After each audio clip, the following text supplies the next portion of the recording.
Hey everyone, welcome back to The Last Arcanist. Before we dive into our episode here, we want to do a quick recap of what happened last time in episode 10. So where we last left the group, they arrived at an abandoned mining village just in time to witness a dark ritual, as captured survivors of the Ocularis forces were being transformed into the Tenebrous Scourge. As plans were finalized, one prisoner was already lost to the ritual, forcing the group to act. Elanor started off by firing an arrow, Thessalus charging forward as his first true battle against the Tenebrous was beginning. Róisín and Cordy took to the rooftops to cover flanks, while Hugo, Doc, and Tagwin advanced to support Thessalus. Reaching a bound survivor, Thessalus hesitated, but cut the rope instead of striking, placing himself between the victim and the enemy. In this, the Tenebrous general turned its full fury on Thessalus, conjuring a shadowy weapon as Noctillion beasts swarmed the battlefield. Though the group freed the remaining prisoners, one survivor fell during a brutal exchange. The tide shifted when Hugo put the general to sleep and Róisín enraptured one of the Noctillions, but the fight did remain dangerous. Cordy was knocked unconscious at one point, but was revived in time to strike down the remaining Noctillion beast. The general rose once more from the slumber, only to be beheaded by Thessalus, ending the battle. The final Noctillion was brought down in a coordinated assault, but in the aftermath, the group took some time to care for these survivors, Hugo helping lay a fallen survivor to rest, offering comfort to his companions, while Róisín guided the motes of light that rose from the fallen general and the fallen individual that had been turned into a Tenebrous and helped them find their way to the endless shores of Sonova, witnessing fragments of life both joyful and tragic. With the village secured, the survivors saved, or at least most of them, the collective escorted the group back to the Maruk outpost to rest and recover. Now that they're healed, repaired, and prepared, they're setting their sights north toward the Gloompeak Sierras and the looming threat of the dread domain being created. And that's where we're going to pick up our story the following morning after the night of rest for the group here as they begin their journey north. So thanks for tuning in as always, and we hope you enjoy this episode of The Last Arcanist. Trigger warnings for episode 11 include drowning, PTSD, mind control, gaslighting, manipulation, mycophobia, violence, and blood. A list of the topics, themes, and subject matter featured in this video can be found in the description.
As you return to the Last Arcanist, a long rest is upon your group as you find yourselves at Maruk Outpost after your first skirmish with the Tenebrous.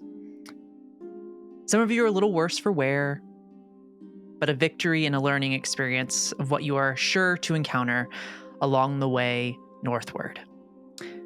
We see quick shots of all of you in different locations, some of you tending to wounds, patching up armor, relieving stress. But there are some lingering conversations and preparations amongst you all to still be had. With that said, is there anyone who has conversations they want to seek out, group members you'd like to speak with, or prepare for the road ahead before this night of rest?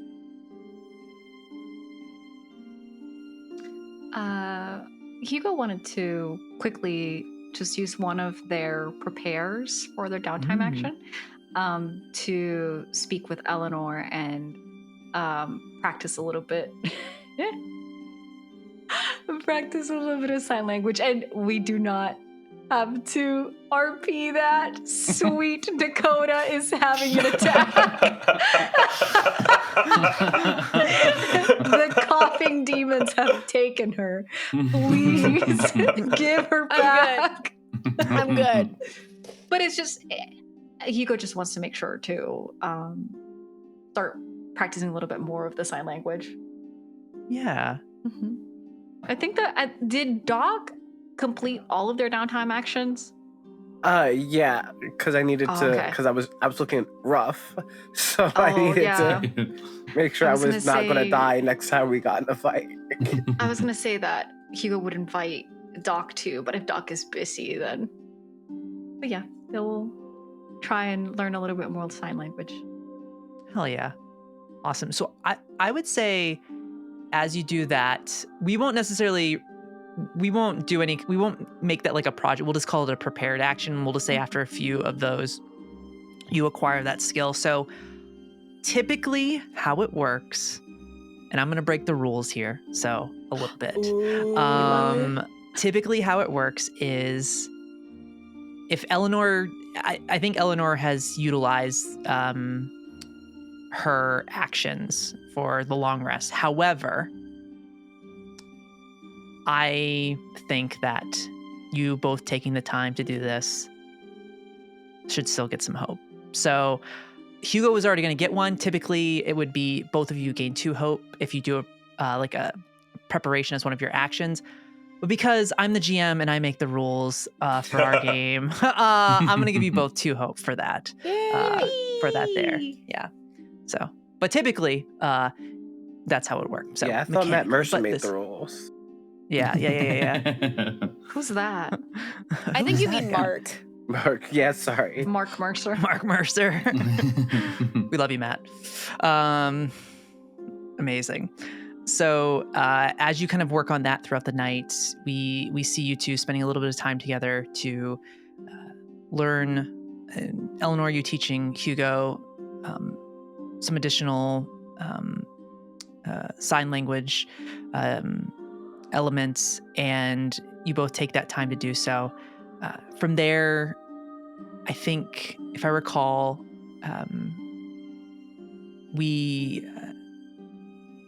Róisín, I believe you might have had someone that you were thinking about having a conversation with this evening. Oh, yeah. I was thinking of doing something with Hugo, but it might be fun to do it come the morning. Okay. What are you planning? Okay, that's fine. We'll say it in the morning. All right, dude. Awesome. Perfect. And then I think as that you kind of you take your time, have your night with Cassie, and we kind of pivot over to, and I believe Elanor, you were planning to maybe catch up a little bit with Thessalus this evening, perhaps. Yeah. I think it was going to kind of happen after her conversation with Tegwin. Mm-hmm. So kind of almost immediately after Thessalus' conversation, and like as he was fixing up his helmet, because she's just kind of a weirdo, I think she just kind of like silently walks up and just watches for a hot minute. Is this not while in he's like working on the helmet, so it's off? Yeah. Okay. Yeah. Not in like a creepy like kind of way, just more just like I don't know if penitive is the right word. Yeah, no, it is the right word, penitive. In a very like penitive, thoughtful, studying kind of a way. And I think she's just gonna wait until he notices, if he notices. Yeah. Is it all right if I make a instinct roll to notice? Yeah, I would say go ahead and make an instinct roll for me. I'm gonna spend a hope to use my of one mind or twin blade experience. Ooh. To know how Elanor thinks. So spicy. What? Oh, that's You pretty handed him the gun, and now you're wondering what I want it back. Imagine if he just failed miserably at this. That is a 21. Here's his knife. How hope. dare you? So with hope? Yeah, with hope. By 1. Nice. Okay. Yeah, you would see her. Yeah. I'll take my hope back. I think it does take Thessalus a little bit because he's pretty focused. And so there's some time where she's able to sit and watch him for some time, but you can kind of tell almost in his body language when he notices, because he's not very subtle. He's sitting there and like kind of working on the helmet, and he just freezes and slowly gets like more and more tense. And then I think he's gonna kind of move to put the helmet on, and he'll think for a moment before shaking his head slightly and putting it on, kind of turning to face Elanor, making it pretty clear that he knows she's there. Oh, so you... Oh, I almost just went into like an Eastern European accent. That's not her accent. Hang on. Oh, so you do know how to hesitate. I mean, perhaps I'm not as well trained as I thought. I don't think it has anything to do with training. I would say that you're very well trained in what you're supposed to do. Not hesitating is all of my training. It is everything is act or die. And if I don't act, well, hesitating's not how I've made it this far. Sometimes not acting is acting. When tactically advantageous, perhaps. Or when you've already won. True. And I think she'll move to kind of like sit next to him, but with like enough space to make it comfortable, since she's already made him uncomfortable. I think as they talk, also, some of the tension does leave his body. I think it was mostly the realizing he was being watched tension. And especially once his helmet's back on, I think he tends to relax a bit. I'm not saying that it changes overnight, your thought process, but I think that you can train yourself out of ways that you've been taught to act. Yes, I believe that. I thought when I was brought back that I could be useful, that I could be the sword in the hand of that who needs me, and that I'd be told where to point. But now I think that I'm worried they want heroes. Worried they hoped I was human. I think they brought back the wrong corpse.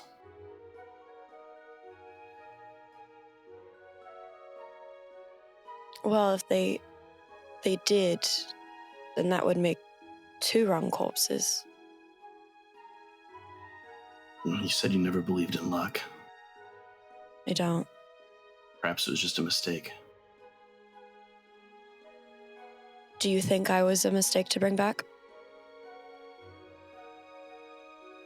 I think you have people. That's not what I asked. No. And were you not next to me? I was. I do not think you were a mistake to bring back either.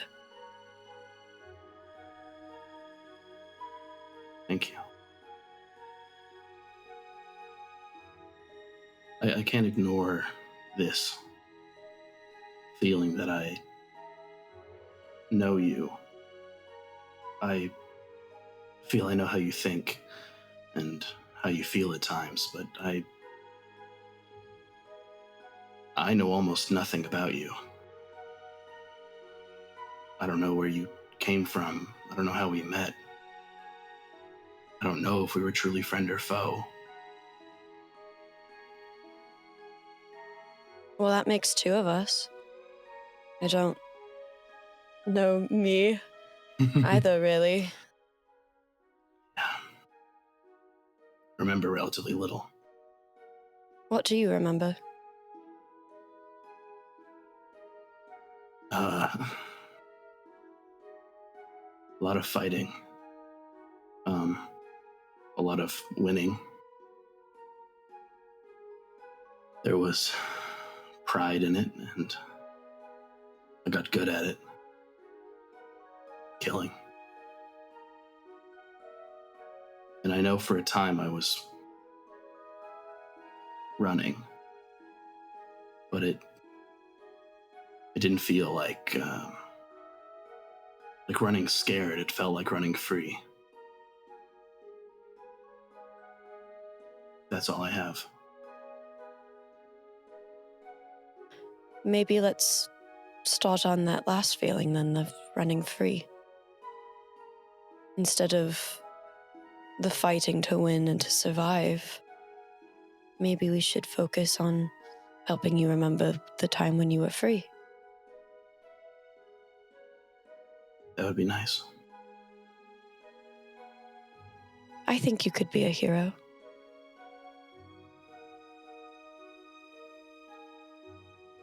Perhaps we were once more than someone else's weapon. Perhaps we can be again.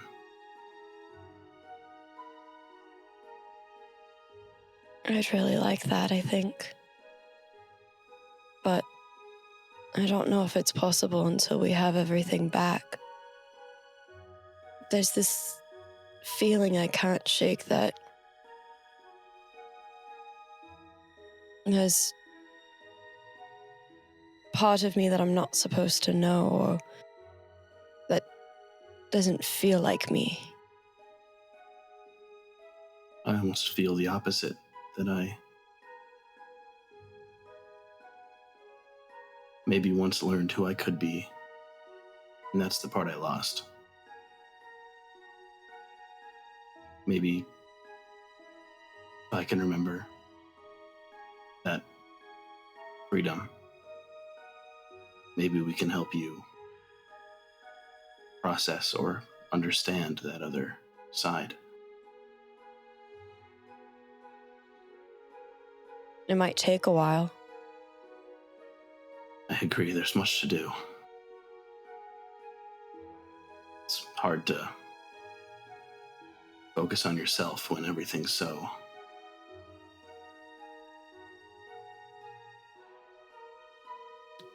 Well, she'll kind of like kick back and lean a little bit to kind of relax the conversation.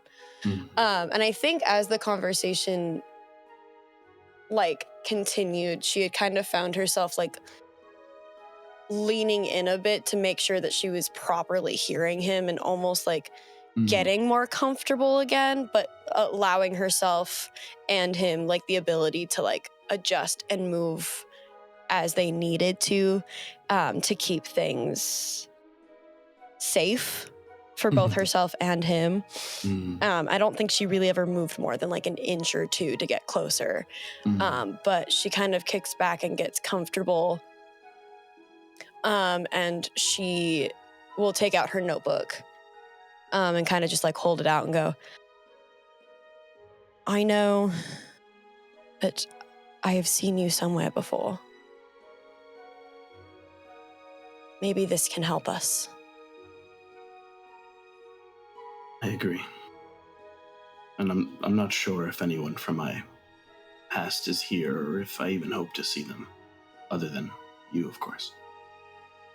But if there is someone, maybe we can get some more info. It's a good place to start.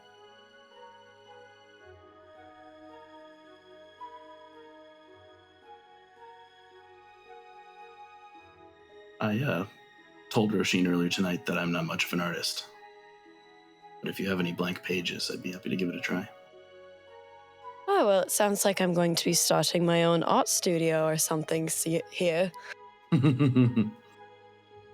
I don't know if I'm much of a teacher, but I've kept my temper teaching everyone else sign language, so I can give it a shot, I suppose. And she'll flip open to a blank page towards the back and kind of take out some of her charcoals and go, all right, what do you want to learn how to draw first? I've always found movement fascinating. The way fighters move, I think, it's almost like dance. Movement can be hard to track. And she'll start like flipping through and just kind of like finding various pages where she's like found whether it's Thessalus or this other individual, which she doesn't really think to maybe hesitate on, even though she can almost feel the anxiety gripping in her chest whenever she flips to those pages to show Thessalus movement. But she does a good job of hiding it. As she explains, movement can be difficult because before you can really understand capsulating a singular moment in pages, you have to understand body anatomy, which I suppose you probably already have a leg up there, but it's more mapping it out. And so maybe before we do movement, we should learn just how to take it slow and sit still and draw things that are still. And then once you've captured that, we can start doing slow movements, like the movement of a hand, then perhaps the movement of an arm, and so on and so forth. Sure. Happy to try anything. And I think she'll just start showing him how to, like, draw a hand. The hardest thing to draw. He has an awful time. Hands are brutal. Can you tell I'm not an artist? Amazing. So as you sit there and have this little moment, we see the crackling fire at the center of the outpost, providing warmth. Is there anyone else that has anything they would like to do this evening before we sign off for this day and complete a long rest? All right. Okay. Sweet. I will take that as a no. I think the final thing, and if anybody was out near the center of the outpost, you would see Tegwin walk out.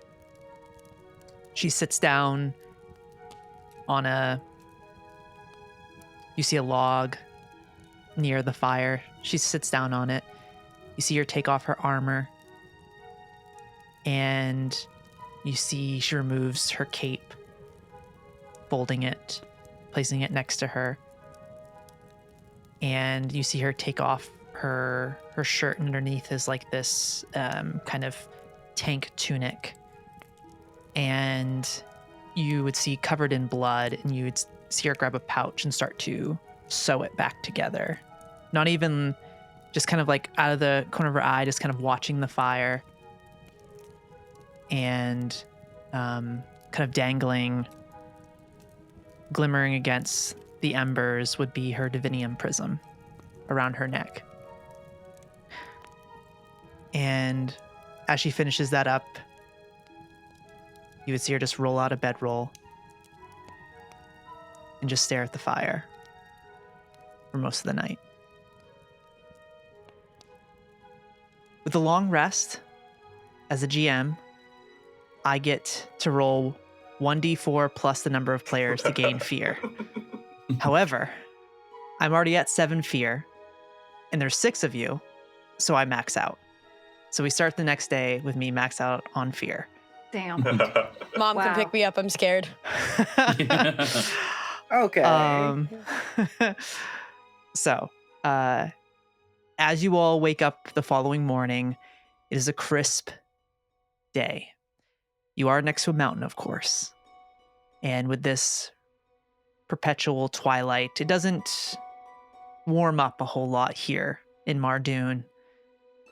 But as you all gather around, rested, maybe a little less stressed, a little more hopeful, healed, your armor patched.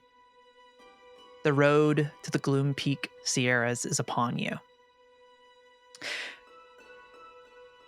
As you all gather round here, Róisín, Yes. you come out from your night with Cassian, and what do you do this morning to start off?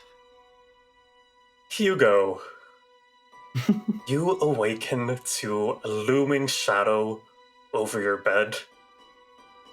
Ah! As you slowly come to the sight of Róisín waiting for you to awaken. Gasp. What do you mean by that? Scramble. What do you mean by that? I don't know why that's so funny to Hello, me. Hugo. Oh no. Okay, no, we're back. No, Hugo yelps. It's like, Róisín, what are you doing? What are you I doing? mean, it's the morning and we had a deal. What? Surely you remember. If I pretend like I don't, do I have to give anything? I mean, the deal's still a deal even if you've forgotten about it, but honestly, it was a very simple deal. If you're not going to remember the terms of it, that doesn't bode well for your future in most things. Luckily, I'm very generous still, and I'm not looking to take advantage of you in any way, but still, not everyone will be as kind of generous as I am. I'm quite aware of the... I'm quite aware of the boundaries of the deal, Róisín. I'm just simply being facetious in all of this. No. You don't have to worry, I'm not looking for a nibble yet. This is the other part. The fun part. For me, anyways. As What Róisín, is the fun part for you? Róisín steps aside as behind him appears a full-bodied, illusory mirror. Now's the time when you have to say something nice about yourself. Well, you did not... You didn't say anything about a mirror. I'm not going to stare at myself and say it. I can just give it to you and then we can be on our way. Well, if you're not going to look at it, then you're not really telling it to yourself, you're just telling it to me. I am saying it out loud and I'm hearing it. I think I would be saying it to myself. Very well. Fine, just make fine. sure that you maintain eye contact with me, he says as he steps behind the mirror.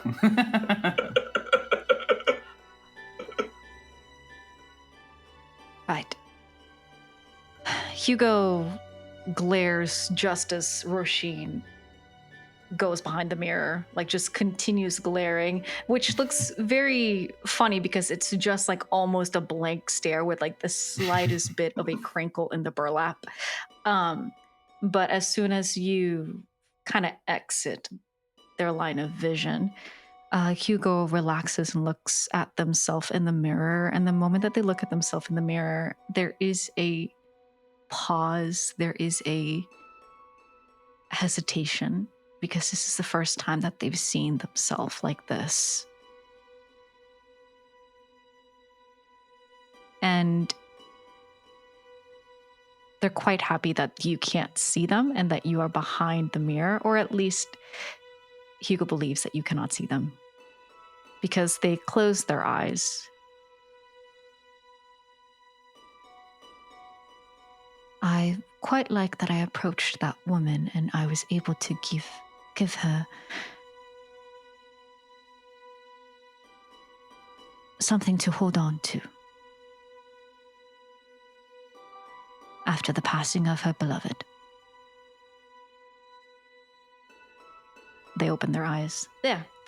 Is that good for you? Is that enough? Do you feel satiated? For today, in any case. Deal was every day, if you remember correctly. I am fully aware, Róisín. Well, at least until I feed. What exactly constitutes feeding for you? I don't know how me just saying words is enough to sustain you.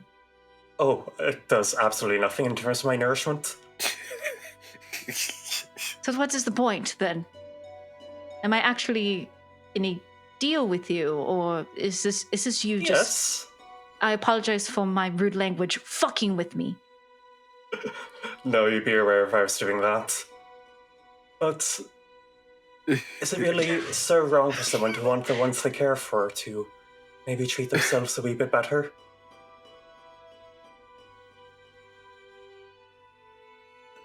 I don't really understand what there is for you to care for. We've only just met. Well, that's what we're working on. Although I've been rather impressed with you so far. You've rather taken initiative of the wee group that we're in. You know, you haven't noticed. I guess not. Oftentimes I feel myself as someone who remains as quiet as possible, only needing to speak up when necessary. Well, there's been quite a few necessities over the past few days. I mean, if I do recall correctly, when it came to our first encounter with that big flying Tenebris over the bridge, were you not the one who sounded the retreat? Yes, but I feel like that's just obvious.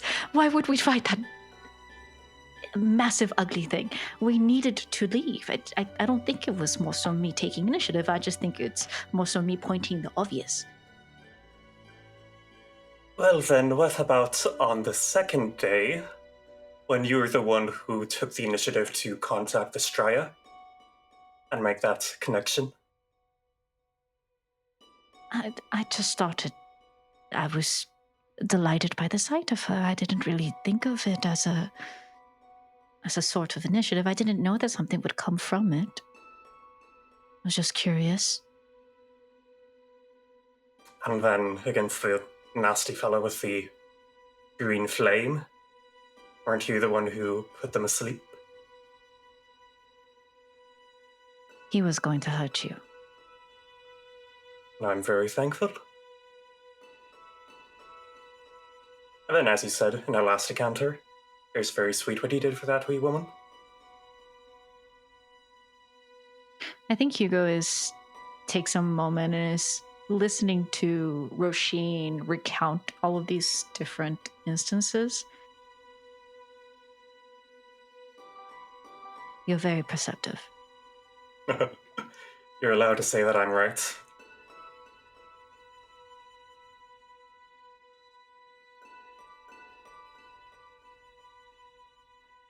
Well,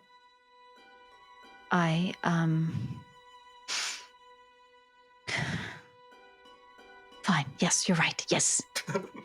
Brilliant.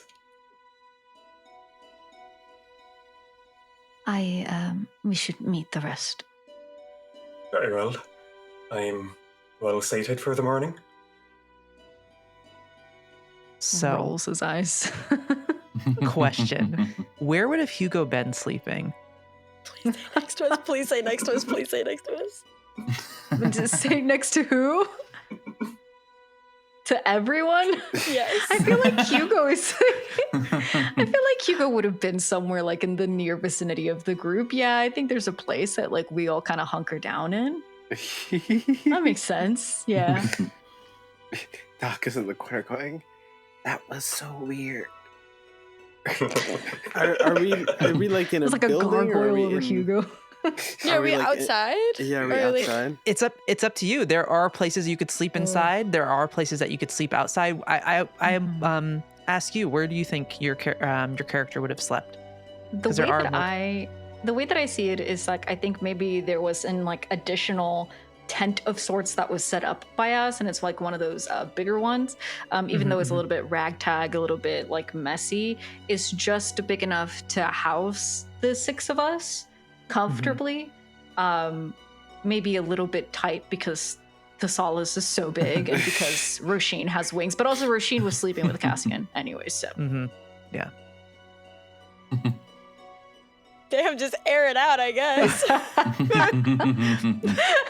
Why? Stop walking here. I need an animatic of Hugo waking up to Róisín being above him. Got it. I'll make a note of it. Oh my god! Can you add the ending too? Of everyone being like, what the fuck is that? What the fuck?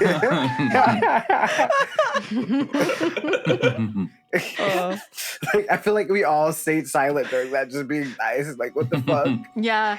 Hugo turns and it's like, oh, good morning. Hello. Hey. What?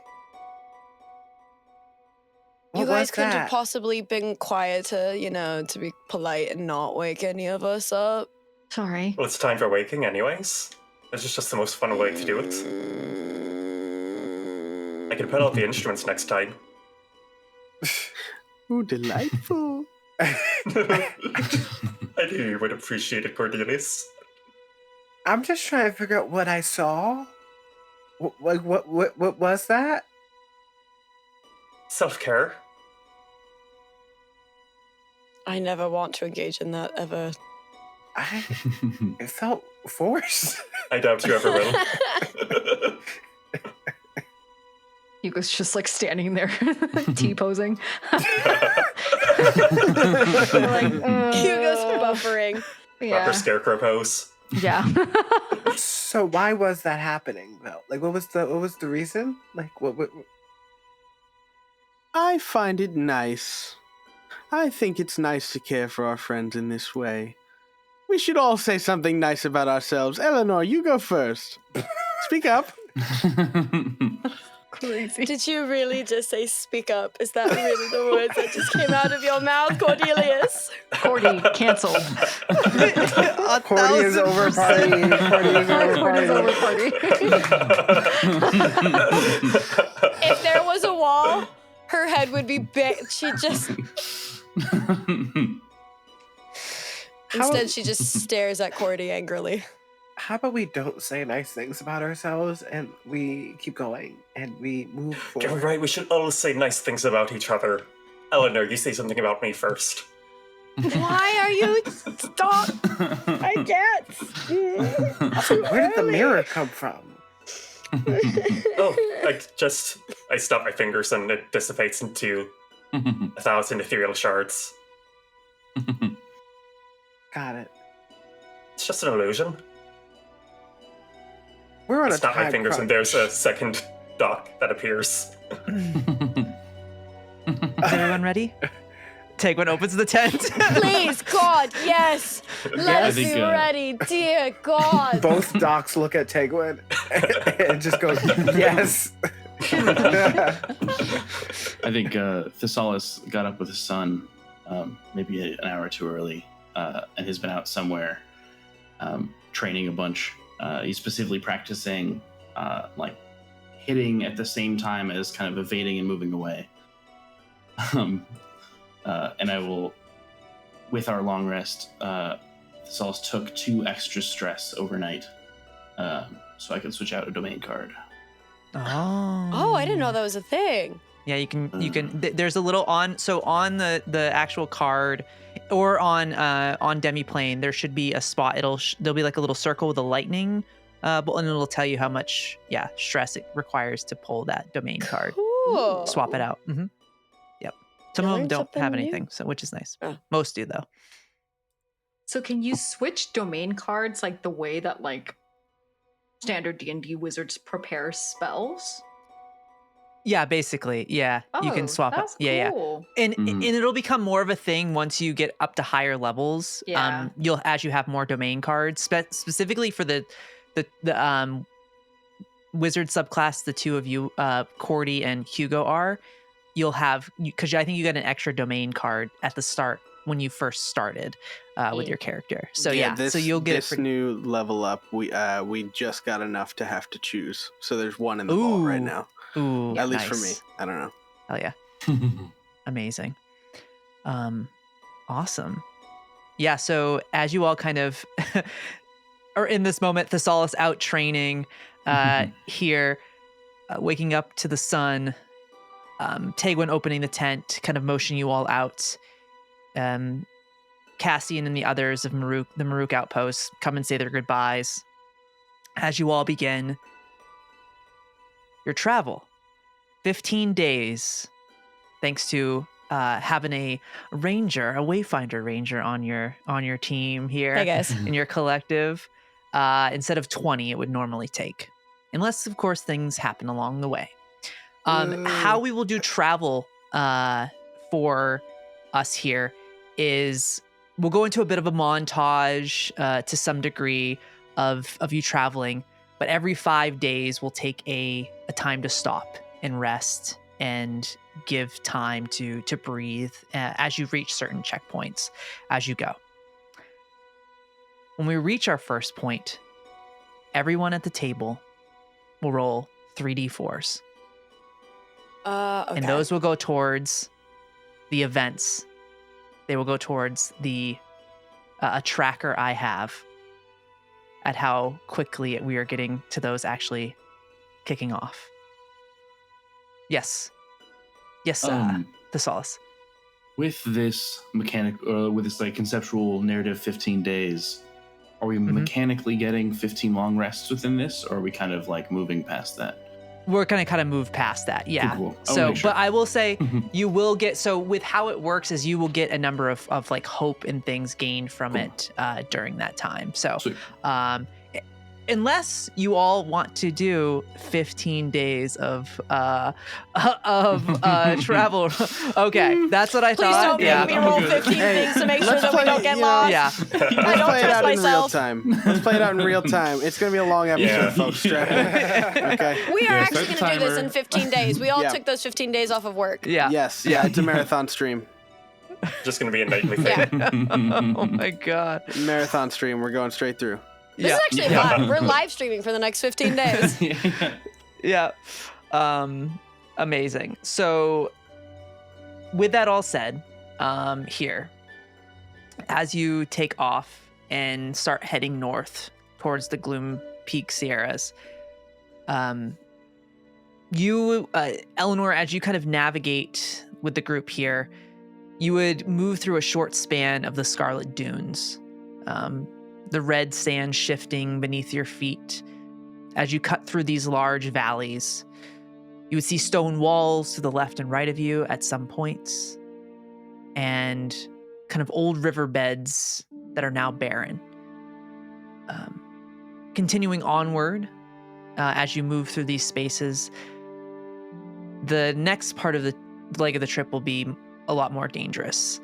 As you reach these rolling hills with minimum cover, with the occasional patch of trees scattered about, and some rock croppings that can be seen, offering some shelter and reprieve as you move forward. That all said, as you're on this open expanse, you hear the sounds of faint screeches in the air. Something large, something that moves within the twilight above. As you find yourselves kind of up against this rock cropping here, I think senses would start to kick in that there is a creature out here stalking prey. A winged beast, not a Noctillion, no, something much bigger. As you all kind of find yourself standing here, hearing this, we're going to head into a bit of a group action here as you navigate this span. We will start a bit of a countdown loop as you have to try, as you kind of navigate across these rolling hills to a point of safety, which you would see there is about a mile from where you stand, you start to see the outer reaches of the Whispering Woods. To one of you, it would be a place of familiarity, as at one point it was your home. So as you all stand here, Elanor leading the way, you see the Whispering Woods ahead as you hear this strange beast screeching in the sky above, unseen. How would you all like to proceed forward as you navigate this group roll here. It'll be a bit of a countdown as we go into this. If I may, I think Elanor will kind of instruct people to just like run for the woods while kind of being on guard, because I think other than a couple of our magic users and those of us with projectiles, her bow and arrow is probably the best bet against a flying creature demon thing. But I'm up for other suggestions as well. Yeah. I only have my sword's range is close, so if they're close. Oh, okay.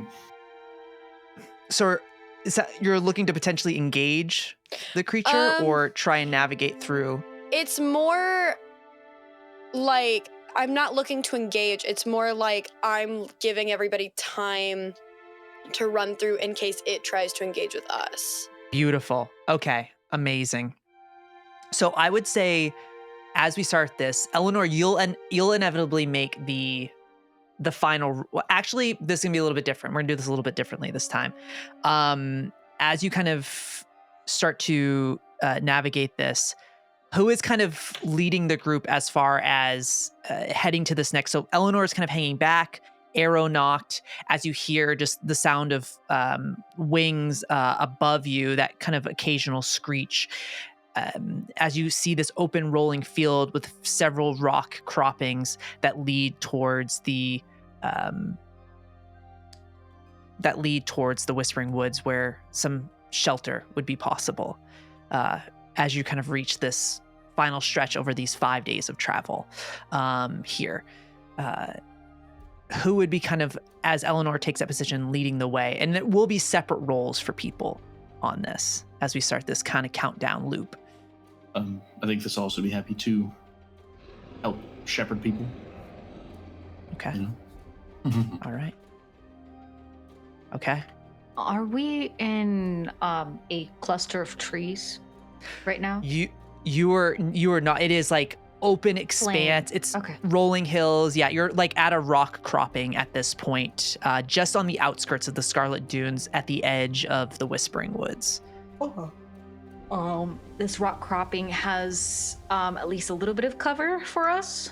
A little bit of cover, yeah. The way it kind of overhangs, so it'd be like one large rock that kind of juts out of the ground, and there'd be another smaller one and another stacked on top, where you kind of hunker inside to provide some cover in that moment to kind of keep yourselves unseen in this moment. But you do see like basically there's like one other kind of rock cropping and a set of trees, but then beyond that is like a sprint to the Whispering Woods. So it's very open and dangerous at this point. Can Hugo, before we continue moving forward, can Hugo bend down and touch their hand to the ground? I think they would like to try and make a connection with the fungal network to potentially ask the life forms in this area, through whatever expanse is available between here and the edge of the Whispering Woods, what is out there, what lives and what threatens other beings as they cross that expanse. Okay, amazing. With the fungal network element, is there a roll? I think there's a roll to that. Yes, it is an instinct roll. Perfect. All right, yeah, go ahead and go make that roll for me. Oh, nice. It's a 12 with hope, plus a 3, and plus 2 for instinct. So 12, 15, 17 with hope. Yeah, so I think that meets your what you need to get for it. So as you reach out into the fungal network here, you feel that wave of energy pulse out from your body. I feel a tickle.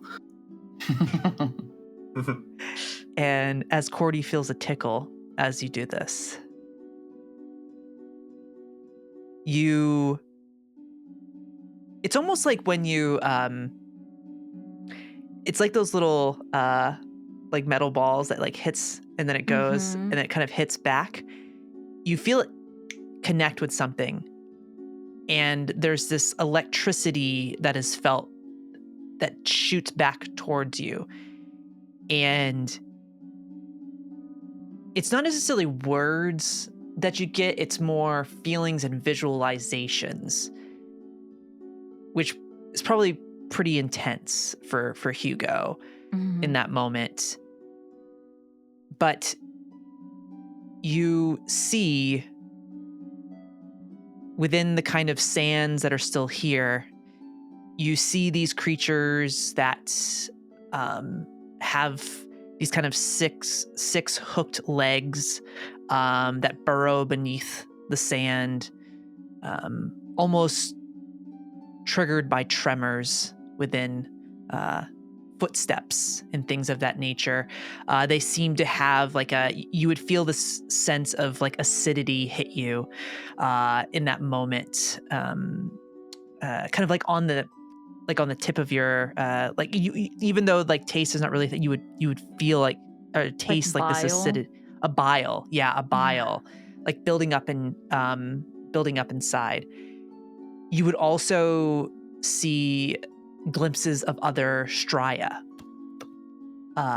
moving by, some that look like fawns kind of leaping through this area at the edge of the Whispering Woods. You would see what also looks like figures that they look humanoid, but along their face, you would see it almost looks like their skin has been ripped off, and flowing out of their face is just this shadow and almost kind of rise, very similar to the general that you fought, kind of a beast within, kind of writhing out of the body. And then the final thing that you would kind of get within this area from reaching out to the fungal network is what lurks in the sky. You see what looks, you have seen them in some of the memory kind of comes back to you in this moment too, Hugo. You see a winged beast. It has large kind of scaled wings and a long neck with kind of horns that jut back, very reptilian in its appearance.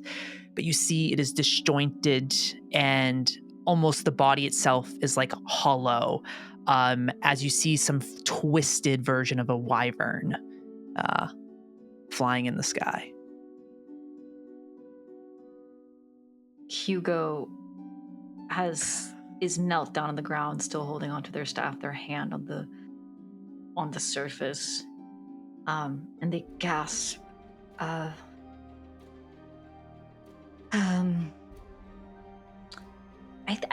I would say that since it's been 15 days of travel and stuff, can I say that I have a telepathic connection with Elanor open? Oh yeah, so about 5 days have passed at this point, I would say, here. So yeah, you would absolutely any like telepathic links or anything like that, you would be able to you'd probably be rallied. I don't know. We can say that. Hugo immediately reaches out to Elanor through the telepathic connection. The creature. It's a wyvern. It's twisted, corrupted.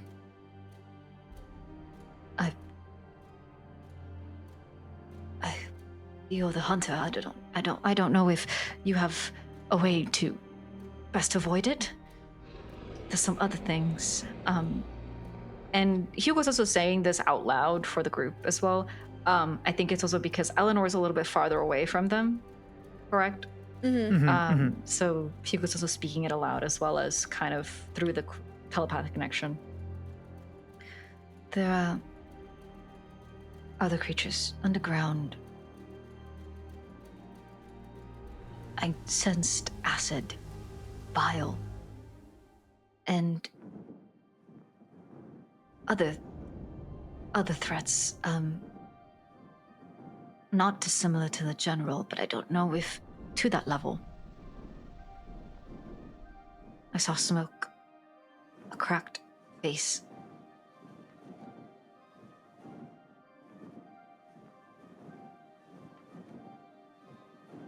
That if we cross that expanse, I believe we're going to be met with a wyvern. What would I know about wyverns? Ooh, Please don't. That's a really good question. I'll give you this. Okay. Here. Just going a general outline without rolling. I'll give you. You know that some, at least within this world, within the realms of Atalantia, the wyverns that exist here have these their tails are a bit barbed, and they are poisonous, these creatures. They fly alone. They're typically just a single creature that you would encounter. They do not fly in groups. They're not of dragon kin. They are intelligent, but they are not as intelligent as like a full-on dragon. Yeah. Even though a wyvern is a type of dragon. But yeah, they're not as intelligent as other dragons you've heard about in stories. Okay. Yeah. Can I do an instinct roll to gauge kind of like a good path for everyone to take to avoid all of the dangers that were just communicated to me? Yeah, absolutely.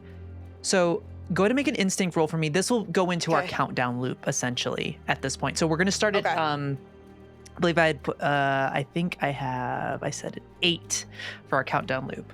So. Okay. I am going to also use my experience. I can see you to kind of add to like just my like tracking ability to see like, okay, if they step here, there. So I'm going to spend that hope. Oh, perfect. Okay, so that's 15 plus 1 is 16 plus 2 is 18 with hope. 18 with hope? Okay, yes. Awesome. So we'll say that goes down to a 6 as far as your trek forward, your collective trek. Cool.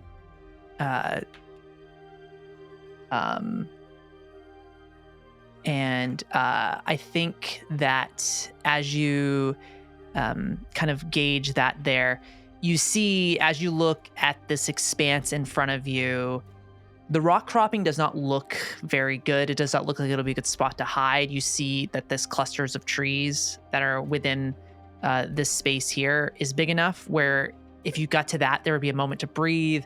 That would give you some cover, a bit more safety before that kind of final push into the Whispering Woods. It's a little bit longer of like a sprint to the cluster of trees, but it's going to offer the best place of safety for the group if they head in that direction. Okay. I think to avoid kind of shouting out, well, wait, she can't. Fuck. You ever just forget your own character? No. She's actually not going to communicate this to Hugo yet. She's actually going to turn and look to Thessalus. And are they far enough that she can at least still like communicate using her hands? Like would Thessalus be able to see? I think so. Okay. We can say, I'll give you that. Yeah. Okay. I think she's going to turn to Thessalus and kind of relay this information and kind of indicate it's going to be a sprint, but they are going to need to get to that group of trees before they make it to the final push into the Whispering Woods. Keep them quiet, keep them low. Tell Róisín that he is unfortunately going to have to walk this one. And then she's going to let Hugo know kind of the same thing, like it's going to be a sprint. You're going to need to make sure that the group stays together. Keep Róisín on the ground. If possible, do something to enhance your speed. Just don't make any attention for yourselves. Right. All right. Yes. Yeah, I think this also kind of turned to the rest of the group. Seems we can't use the rocks as cover. We'll need to go a little further. But seems Elanor believes that'll be safer. So I say we go for it. We'll have to sprint across the way. Yeah. Terrible. I think you'll prefer what's on the ground to what's in the sky there, Róisín. Allow me to make things easier and just take myself out of the equation. As like everybody else dance with her fans, Róisín grabs himself in his wings. And as he releases them and pulls them apart afterward, Róisín has disappeared. As I'm going to cast Visibility. I need a roll of 10. But hopefully, if not, this will be really embarrassing. Really embarrassing. That is just hilarious, though. That is a crit. Oh my god. So you gain a hope and clear a stress. Oh my god. Well, I have to take a stress to use this, but I guess that evens everything out. Yeah, evens it out, yeah. Mm-hmm. I will take the Amazing. hope and very happily disappear. Okay. It's just the faint echoing of some laughter as Róisín fades away from view. Amazing. I guess that's kind of a form of following directions. Extremely eccentric he is. He does do Why, what thank he you. wants. All right. Did you have to whisper that in my ear? Well, if I was to just loudly shout and announce myself, the whole invisibility thing wouldn't exactly help. Do I hear kinda them defeats from the where I'm purpose. standing? How loudly are y'all talking? I'm definitely saying this not You have very good hearing. You can hear, anyways. Fair. Keen hearing and all. Fuck, for you and myself, I know it might be a little bit more difficult for us to make our way across. Yeah? I think because it might be more difficult for the two of us, we should stay together so that it's more difficult for whatever creature to isolate us. Okay. Okay. I'll do my best to protect you both. And I think you guys turn around as Cordy is kind of already heading in that direction, and he is he is every so often casting levitation on himself so that he can get thrown in close range of his position, and so that there's less footsteps. But while he does it, I think Cordy sees I think Cordy's tripping, and there's just little stones in the air that he walks on and stuff. And it makes a little staircase, and he jumps around Ninja Warrior style. Imagine Mary Poppins walking. Yeah, exactly. Easing on down the road, guys. Yeah, exactly. Amazing. So as you all make your roll, so how we're going to do this is we're going to do a group roll here. Róisín, you are completely invisible, so that's huge. So I'm just going to say you don't have to worry about. That's huge. That's a really good thing. That said, you do have Dwemer in your body, so there is that. Damn. Thank you for that reminder. Even when invisible, I remain a snack. Yes, you remain a snack, a tasty treat. I will give you advantage on your roll though as you move through. It's like Heat Seeker, but Dwemer Seekers. Dwemer Seekers, yeah. So we're gonna do a group roll here. This is gonna be a little bit difficult, I will say, as you trek across. The collective, you can tell me what kind of skill you want to use. It can be spell casting, it can be finesse, it can be agility, it could be instinct, it could be presence. Just explain to me kind of how you're navigating across. It's not, everybody kind of has given some descriptions already, but with that in mind, that is me allowing you to be creative with what skill you want to use, because you don't just have to make a hide check. That's not how it works here. So For every success you all get, Elanor will get a bonus point to the final roll as you all make your way across this expanse here. There are degrees of failure and success once we get to that final roll. So that being said, for everybody that is part of the group action, it is a reaction roll, so hope and fear does not matter. So don't worry about that. It's only for Elanor at the end. So DC 16 for everybody that is making their way to this cropping and kind of pushing forward here as you hear the sound of this wyvern screeching, but it's also overlaid by these howls that are coming from throughout the Whispering Woods. And you can almost hear like, actually you can't hear that yet, so never mind. That is, what do we hear, Kylie? Oh. What do we hear? The sound, I think maybe Elanor hears it, like the sound of crackling vines and roots and brambles just moving throughout. Oh, It's the sound that's of fine. like, I'm sure it's fine. They don't need to an know that. enchanted forest. amazing. So yeah, who would like to kick it off for us as we kind of push the spotlight in on each of you? Yeah, go ahead, Hugo. What you doing? I will use a knowledge roll for the check because I also want to do an illusion spell. As Hugo grabs onto Doc's hand and they begin to rush forward, Hugo is going to cast illusion to create a fog mist cloud to envelop the two of them and potentially make them a little less, attention grabbing. Perfect. Awesome. Yeah, so go ahead and make that knowledge roll for me.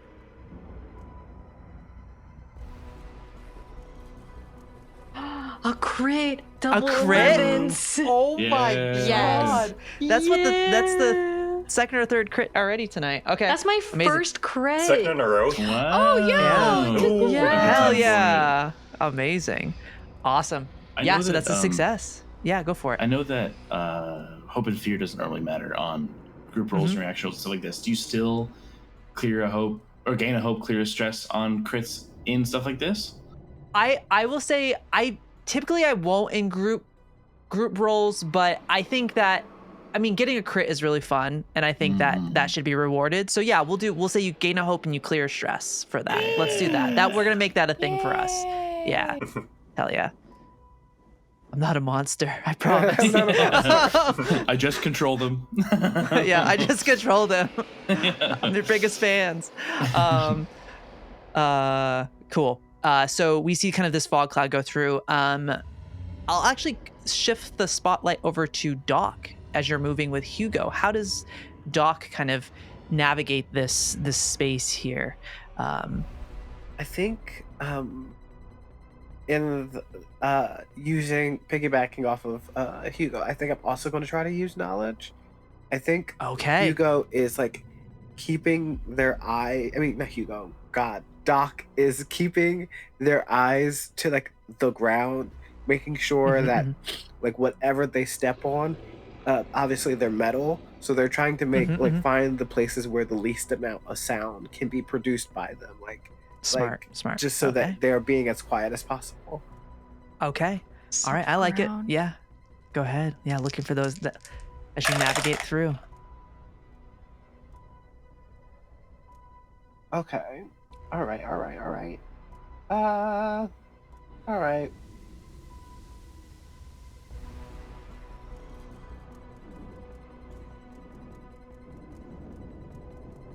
Yeah, I can't do anything. I failed. What'd you get? I got a 9 plus 2, 11. You have a rally die. Oh yeah, we are rally. Oh my god, I forgot. You got to get a 4 on your rally die. 4. Okay, that's doable. And then I have prayer dice, so that's fine.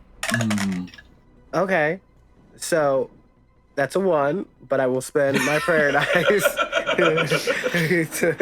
to get me to succeed.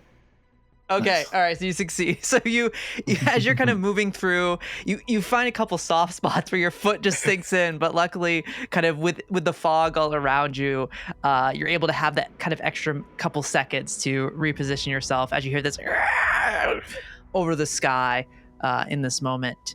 Kind of, and I would say too, as this creature flies by, anybody that has a sense of smell, it would. Oh my God. I'm trying to give like a very specific smell. It kind of smells like hot trash. That's kind of what it smells like. Oh. It's real bad. Yeah. That's hilarious. As it flies by. This hot Yeah. ass. It's just Oh, I didn't say hot hot trash. rotting Sorry. sewer. Amazing. So you move through. What is Thessalus, Cordy, Róisín? I know Róisín's invisible, so probably like a finesse roll here, but or agility. But yeah, what's everybody else? Yeah, finesse.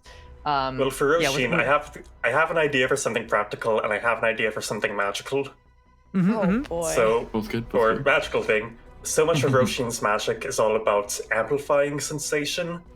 I think he might try to actually put it in reverse and try to dampen sensation instead, and try to instead pull away the colors, soften up the sounds, try to just ease everything down. Okay. Would that be presence? Presence. I'll let you use presence. Yeah. Thank you. This is 6 and 7 is 13 plus 3 is 16.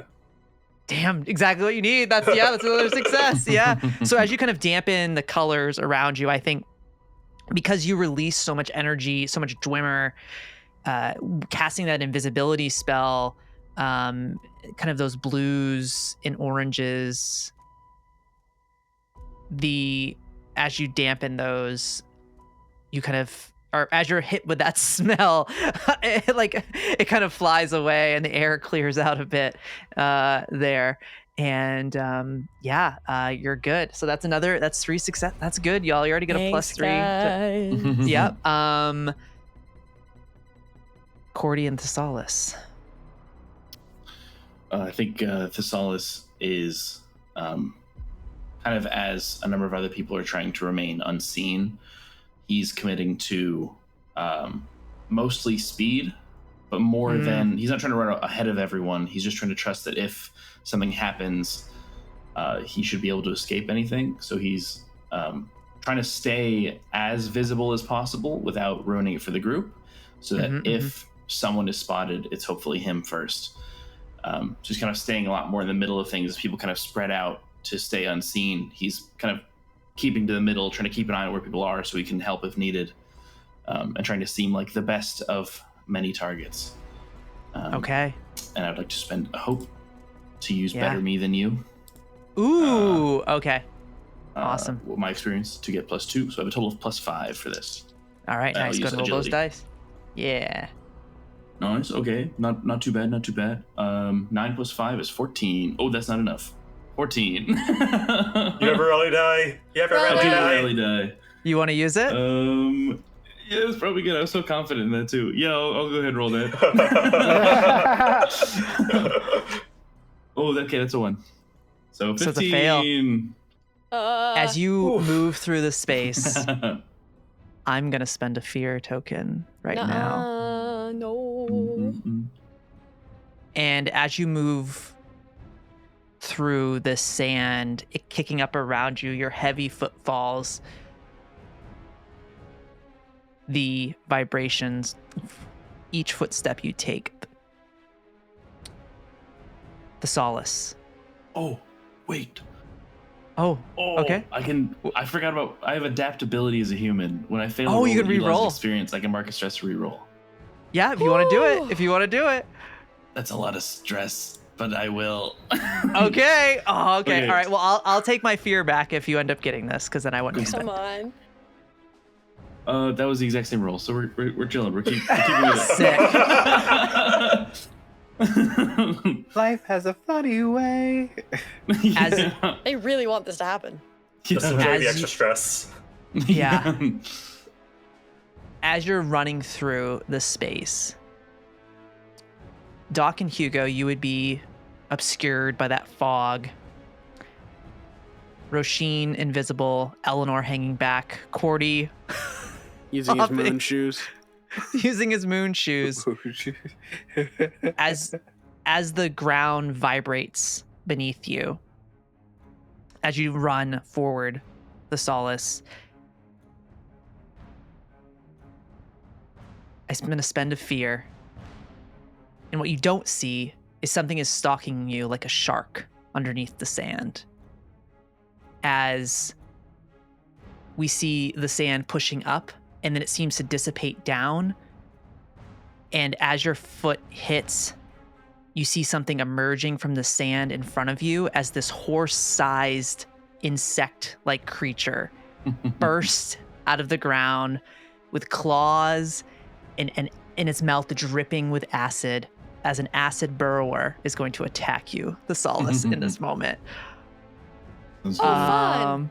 Oh boy. Yay. Everybody's so creative. Yeah. That was just, I have so much fear, and I'm like, if somebody doesn't succeed, I'm going to use it. So it's going to attack you with its claws. Ooh, that is a 19 to hit. That will hit. Okay. All right. I'll allow it. That'll do it. Tool serve. That is 13 points of physical damage. As it attacks you, it leaps up and kind of just like grabs onto you and just bites into your neck, and kind of tears a chunk out. Yeah, I think Thessalus will do his best to kind of interpose his shield to lower that to just minor damage. Minor damage? And kind of stumbling away from that will, as much as he can, kind of roll with it and start banging his sword and his shield a little bit, try to bring it with him as he continues. Okay.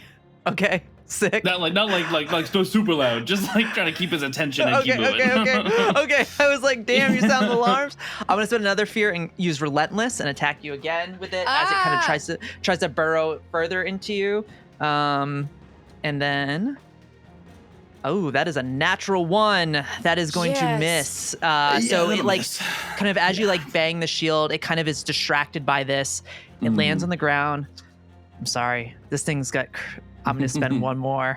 I'm gonna spotlight it one more time because it's got 3 on Relentless, so I'm gonna attack first and then 3 more times. Yeah, I'm gonna switch my dice this time. No, you're not. You're gonna use those same dice. That is a 19 again on that attack. Okay, that is going to be another 14 points of damage. Oh god. Let's also do the same thing. Don't like this game. Interpose the shield. Okay. All right, cool. So the rest of you, some of you are in a fog cloud, so you probably don't see this. You hear Elanor, you would see it, Cordy as well. So do you want to, what would you like to, you want to jump in? Yeah, go ahead. Totally. And then Elanor, you can jump in. Yeah. Okay. I think Cordy is like, walking on air, and he turns around and sees it, and I think like from his perspective, he looks, and like, I guess the camera's at his perspective, and you just see his hand come over and go, dink. And he's gonna cast levitation on the creature to shove it backwards. 30 feet away. Okay. I have to make a spellcast roll to do that, though. Okay. And just so you all know, because of the sounds it is making, I'm starting a new countdown loop. If 6 fear are rolled, the wyvern will show up at this point. Nice. So I'm starting that loop right now, just to let you all know, just being transparent on that. I'm in danger. Oh god. Oh no. Oh no. It's a 10 total. I'll use my rally die. Please tell me with hope at least. It is with hope. Thank God. Okay. Rally die's a 1. That's an 11. I doubt it works. Jesus. Nope.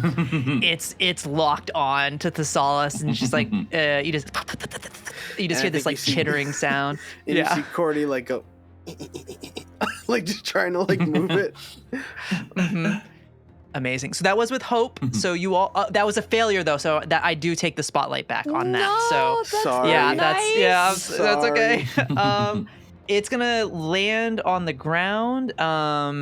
And it is going to kind of as it kind of like feels that push back, it lands on the ground, and we see it open its mouth up, and it is going to make an attack. It's going to use its spit. It's going to spit acid at you. So I need you to Oh wait. Yeah. It is going to. So it still makes an attack roll. Sorry, I just had to. It's worded weird. That's gonna miss. That is a 12 to hit, which I believe misses Thessalus in that moment. Yes. Sure okay. It is going to. That's it. That's all it's gonna do right now. That's all it's gonna do. That's all it's gonna do. So who would like to jump into the spotlight now as this thing? Go ahead, Elanor. Okay, I'm gonna mark a stress. To use Ruthless Predator, I will say what that does if this hits. Or wait, actually, I don't have to mark a stress yet. Just kidding. Hold on. I have to do it if you hit, I think you mark a stress after that. Yeah. Okay. Sometimes I can't read. You're all good. Attack it. Woo-hoo-hoo! Okay. That's a really good hit. 10 on my hope, 9 on my fear, plus 2 is 21 with hope to hit. Yeah, that's gonna hit. Okay. And then I'm gonna go ahead and mark that stress for Ruthless Predator. When you make a damage roll, you can mark a stress to gain +1 to your proficiency. Additionally, when you deal severe damage to an adversary, you must mark a stress. So that brings me up to 3d8 plus awesome. 3. Okay. Ooh, okay. So 5 plus 8, or well, actually plus 3. So wait, no, never mind. 5 plus 8 is 12. 13. 13. Yep. And then one more. Plus 4 is 17, plus 3 is 20 damage. Oh my god, that's severe damage to this thing. So it takes a stress. It takes a stress. Amazing. Okay. Hell yeah. So you knock that. So what does it look like kind of as you're seeing Thessalus getting attacked? Like you're trying to move and like you still hear the wyvern screeching in the air. What do we kind of see as we push in on Elanor in this moment here? There is no hesitation on Eleanor's face or body or movements. The second she hears the noise and the second she connects it to Thessalus, the arrow that she has knocked is already flying. Amazing. Awesome. Before we jump over to the next person that's going to jump into Spotlight, Cordy, could I have you make your roll for this kind of group action situation that's happening here? And what ability are you using? And then we'll jump back over to who's kind of jumping in now to help. If anyone is helping in this moment, or if Thessalus is gonna go into action. I guess it would be knowledge since I'm using that levitation. You're using spells? Yeah. Awesome. Go ahead and roll for that. Guys, the dice are not doing good for me. Get new dice. That's a 7 total with hope at least. Okay. Oh my god. Oh, does it? Wait, no. Yeah, hope and fear don't matter on your reaction. So it's a 7. It's a 7. So that's just a -1. So right now, Elanor will have a +2 when she makes that roll. So as we see Cordy kind of leaping, using his moon boots, moonwalking, we see this creature just attacking Thessalus, spitting acid as it's hit with an arrow. It kind of skitters across the ground. Elanor, did you have something else you want? Yeah, I just realized, because this is a new thing that I totally have not gotten to use yet. Is it within far range? It would be within far range, I would say, from this point, yeah. I'm going to, since I dealt a successful blow, I'm going to add my new ability, Corrosive Projectile. So I can make a spell cast roll against a target within far range. Oh, wait, a spell cast roll. Never mind. I thought it was a part of my damage, so never mind. Ignore me. You're all good. No worries at all. No worries at all. Amazing. You're all good. No worries. Amazing. So as this thing is attacking Thessalus, who would like to jump into the spotlight now, as it is still all y'all's opportunity? How far away is this happening from us? I would say within where Hugo and Doc are in this moment. I would say you're within very close range of Thessalus, probably. Okay. In this spot. So we can hear this, but we can't see it because of the mist. Yeah, because of the mist. Okay. I would like to stick my head out of the mist. Okay. Hearing I was the gonna noise. drop it. Oh. Actually. Oh, okay. Go ahead. If the moment that we hear like kind of like the commotion, I think it's more important for us to be available to help. So Hugo will drop it. Okay, awesome. As the mist is dropped, flying out from the dropped mist will be Doc's hat. And I'm throwing my hat as flavor-wise, my hat is my shield. Nice. And I'm throwing that as my spirit weapon in this moment. Nice. Amazing. So Yeah, go ahead and make that go ahead and make that Chopping it attack. up. Woo! Amazing. Okay. Oh, ooh, okay. So this is with hope. That's 14 with hope. That's gonna miss. I will add my That's gonna prayer miss. die. It's Okay, what does that bump it up to? 18. Yes, that'll hit. That'll hit it. Yep. Nice. Okay. This is a tier 2 acid burrower, so it's a little reworked. So Work. yeah. Okay, that's 2 3s. So 6. 6 damage total. Yep. Okay, so that is a minor damage to it. Okay, amazing. So you throw your hat. It hits the creature. As it hits it, it stumbles a bit on the ground, but you see it pick itself up with its other 7. It's actually an 8-legged creature with its other 7 legs, and steals itself. But that was with hope, right? Yes, it was. Okay. Amazing. Awesome. Spotlight still on you as we see Doc's hat hit this acid burrow. Who would like to jump into the spotlight now? I like hitting things that are hitting me. Yeah, go for it. Come on, Thessalus. Let's go. Yeah, okay, cool. I'll go ahead and Thessalus will be swinging at its legs, hoping to at least slow it down, if not Okay. some extra damage. Awesome. Double 3! Oh my god. Damn. Okay.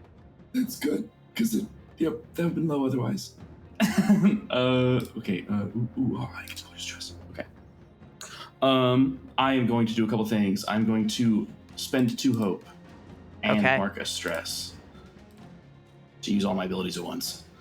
Nice. What abilities are you using? To, I guess I'll roll damage, which is, let's see, what is it? 2d8 plus 3 right now, so 2d8, so 16 off the crit, and then plus 2d8, which is 7 plus 5, 13, so 29. 29 points of damage. And then, I'm not keep track of my own things. The stress I spent was for Versatile Fighter, which when I mark a stress, I can deal the maximum result of one of my damage dice instead of rolling it. So I'll turn that 5 to an 8. I'll re-add this in a second. So that comes to 8 plus 7, which is 15 plus the base 16. 31. Okay. And then when I guess actually that's the damage, and then the thing I do has to do with when I make it mark 8 hit points. Okay, it marks. It's enough to take it down. Yeah. It only had 3 hit points left. It almost hit its double threshold, but it only had 3 hit points left. So yeah, what does it look like as you? Yeah. As it marks 3 hit points, I'll spend my 2 hope to activate Ferocity, which increases my evasion by the number of hit points it marked until the next attack made against me. 3, so it goes up my by 3. evasion is now 18. Holy shit! That's so good. That's so good.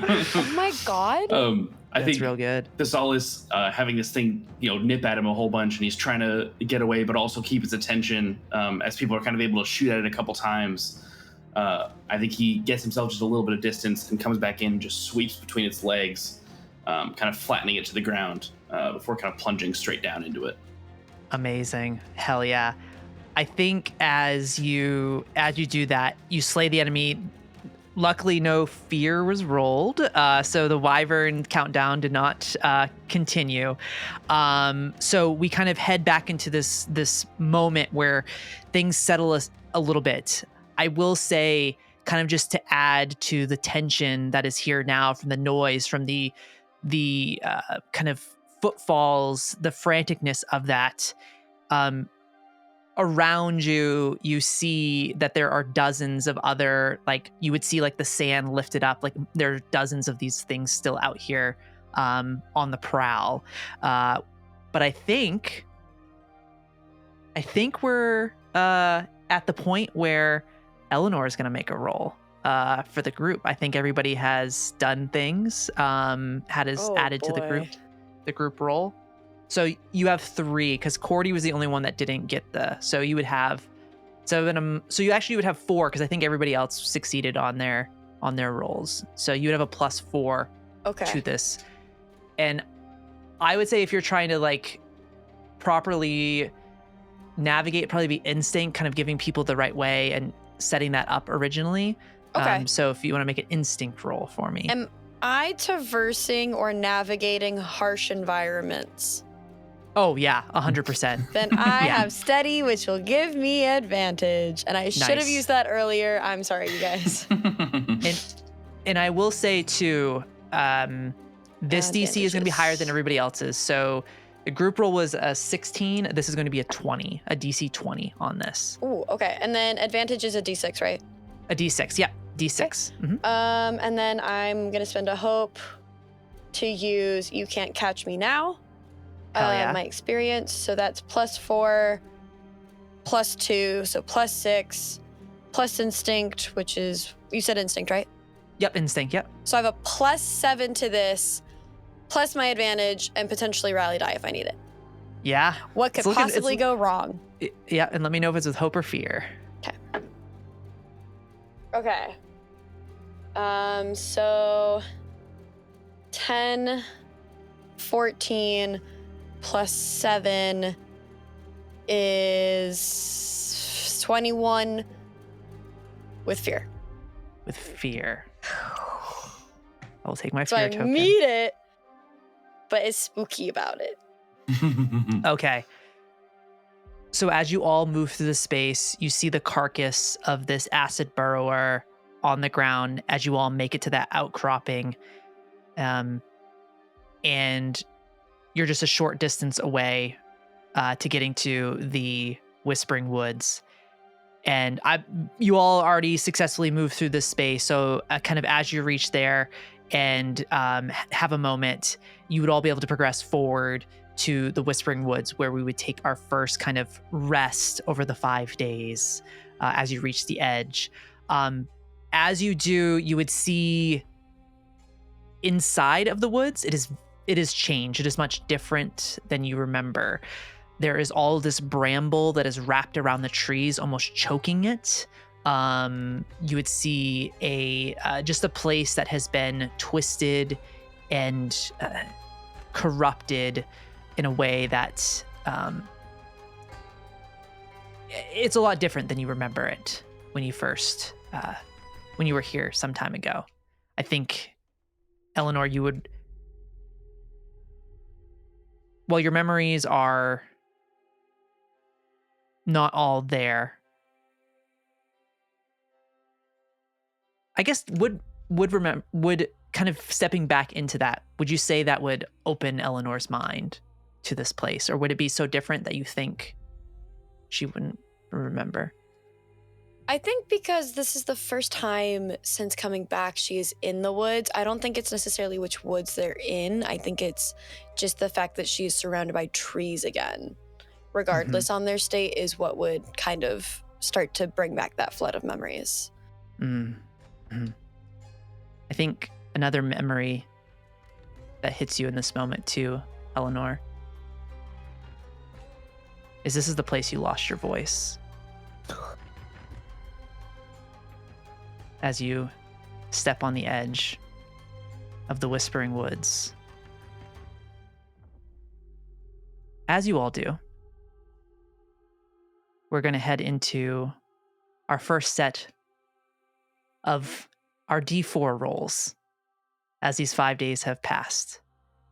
I'm going to go around the table. I'm going to start from I'm actually I remember where everybody is on the stream overlay, so I'm gonna go based on that. So we're gonna start at we'll start at the top and then from left work our way over. So Elanor, could you please roll your d4s for me and let me know what you get? I got 4 or 3 4s. Okay. That's All insane. right. How did I do that? That's literally so insane. Yeah. I'll send you guys a picture. Save those for Magic Missile. Yeah. I don't play wizards. Hugo, could you roll your 3d4s for me? Yeah. Wait. A 1, and a 2. Okay, so 4. Awesome. I almost got Okay. the 2 ends of the spectrum there. Yeah, I know. All right, Doc, could you roll your 3d4s for me? Come on, big money, no whammies. A 4, 4, and a 1. So 9. 4, 4, and a 1. 9. Okay. Awesome. And then I believe the Solace is next. Yes. A 2, a 4, and a 3. So 9? Yeah. I A think 2, so. a 4, and a 3? Yeah. Yes, So 9. yeah, 9. Math. Okay. Amazing. Cordy, could you roll your 3d4s for me? Here we go. A 4, a 4, and a 4. Jeez. Oh my god. See, you and I have always just. Oh, been that's not good. Wait, that's not Yeah. good? Wait, We're what? playing golf right now. What? It's once we reach a threshold? Oh, God. Oh God. What? Oh, No, no. no. What? In that Róisín. case, it was a 1, a 1, and a 1. In Róisín, fact, could I you rolled please? zeros I am shaking somehow. the dice, but the corners are so pointy. All right, Oh, go ahead, God. Róisín. Roll those It is 3d4s. a 1, and a 4. So 6. You were so excited about that too. Oh, okay. So, So my dice have just really been fucking me all night. Like, Yeah, that's they hate it's you. awful. Yeah. So I don't. This weird thing just happened. My dice are in the tray, and all of a sudden they all flip to 3 1s. Like, how did that happen? Yeah, I rolled zeros. Yeah. I don't don't. even- See, you should have told us that it was Fallout rules, Kylie. it's okay. So, in total, that was 52 amongst all of those dice rolled. That'll go towards the tracker for all the events that are transpiring in the world right now. Uh-oh. As I have a countdown set, and I've taken a screenshot, which I will, I don't know. the audience, boy. you will see on the screen on the stream where all the countdowns are right now at the time of these rolls. Oh, good. At We least won't they see get this to for know. like months. We won't see this. Longer. Oh, my God. Yeah. So, that all said, as you all find yourselves here at the edge of the Whispering Woods, let's go and take a break, and we'll come back and we'll pick up the second half as you make your way to the Gloompeak Sierras. So, that all said, we're going to take a quick little 10-minute break. Go grab a snack, grab a drink, and also check out Artist Alley. That is happening right at the start of break. The amazing folks got a bunch of awesome artists here showing off their stuff. So definitely give it a watch. Follow them on the socials and support real human made art. Fuck AI. You know, yeah. So. That all said, go ahead and take it easy out there, and we'll see you back here in 10 minutes.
So as you all find yourselves on the just kind of making your way into the Whispering Woods here after escaping the acid burrowers that move through the space, the wyvern twisted by the twilight and whatever Ocularis has done to this world, you have a little bit of reprieve here in the Whispering Woods. It is certainly different than it was in the past, some 200 years ago. Briars wrapping around the trees, choking them essentially, as you see that while there is canopy cover, the leaves themselves are almost this kind of ash color. They're gray. If you look close enough, they almost look like they have little eyes on them, all of the leaves. Great. Elanor, can you make an instinct reaction roll for me? Oh, Yes. cool and fun and amazing. No, I'm not going to do that actually. Okay. No, I won't be making the roll, actually. Ooh. No, thank you. Okay. Yeah, no, sorry. My therapist told me that I shouldn't do negative things in my That's life. fine. Respect. Instinct, you said? Yep. That is an 18. No, 20. 20. Okay, 20. You hear the shifting of leaves, the crunch of a boot to the dry leaves that are on the ground. And you see two figures kind of navigating through the bramble that is here. And they don't notice you yet, but you would notice that these figures, one of them appears to be this older dwarvish man, and this kind of an older gnomish woman as well. As they are kind of moving through this space, they look a little, I would say, kind of even in the darkness of this, you still kind of pick them out. They look tired, and they're just kind of like moving through. You see the little gnomish woman get stuck and he's trying to help her in this moment. And he's just like, Loma, it's all right. Come on. It's okay. Just go. As you see these two figures, and she's like, well, it's your fault we're walking through here. She's just giving him a hard time. But you would see these two little folks here in this moment, kind of probably about 100 feet from you in this space. You also see little motes of light that are starting to appear all around you, kind of illuminating the space. They're not of blue or orange or of white or gold. They have this almost kind of like a royal purple color to them as they float around the space, shifting from like royal purples to pink. I think I'll just kind of quietly make my way over to the older couple and just kind of offer like a hand before getting the okay to go over and help her out. Okay. Elanor, as you start to walk towards them in that direction, what is everybody else doing in this moment before I jump back to Elanor? Oh, that's scary. I think Thessalus just leans to whoever's closest and says, why is it called the Whispering Woods? I am afraid to find out. Best you keep your head on. Would I know why? Oh, go ahead, Róisín. Would I know why it'd be called that? there is a spirit that resides here in these woods. And could actually make a knowledge roll for me, Róisín. Actually, let's do that. Sure. That makes. I feel like that constitutes. Yeah. I will spend a hope to use a Wandering Muse as an experience. Okay. Can I also try to do I'll let you do. Yeah, you thing? can do it if you I have my well-read feat. I have advantage on rolls that involve history, culture, or politics of a prominent person or place. I guess there isn't. I would mainly be looking at the history of this place.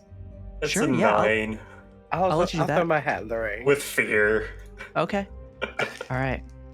Yeah. Oh, with fear. Okay, I'll take that fear. Yep. Good. This is great. So Please do. Róisín rolled with fear. Okay. I crit. You crit. Okay. Yeah. Sixes. 2 I 11s. don't have any Cool. D6s. It's a good day for it. Okay. Give me a second. I can't clear stress because my only stress is the permanent stress. It's a funny story. There used to be this spirit and ow. Sorry, I hurt my tongue. Give me 1 second. I don't know why I don't have any of my D6s. Problem I think having I made fun. Oh, that's okay. That's okay. Cool. So that was 12 with hope plus a 5. So 17?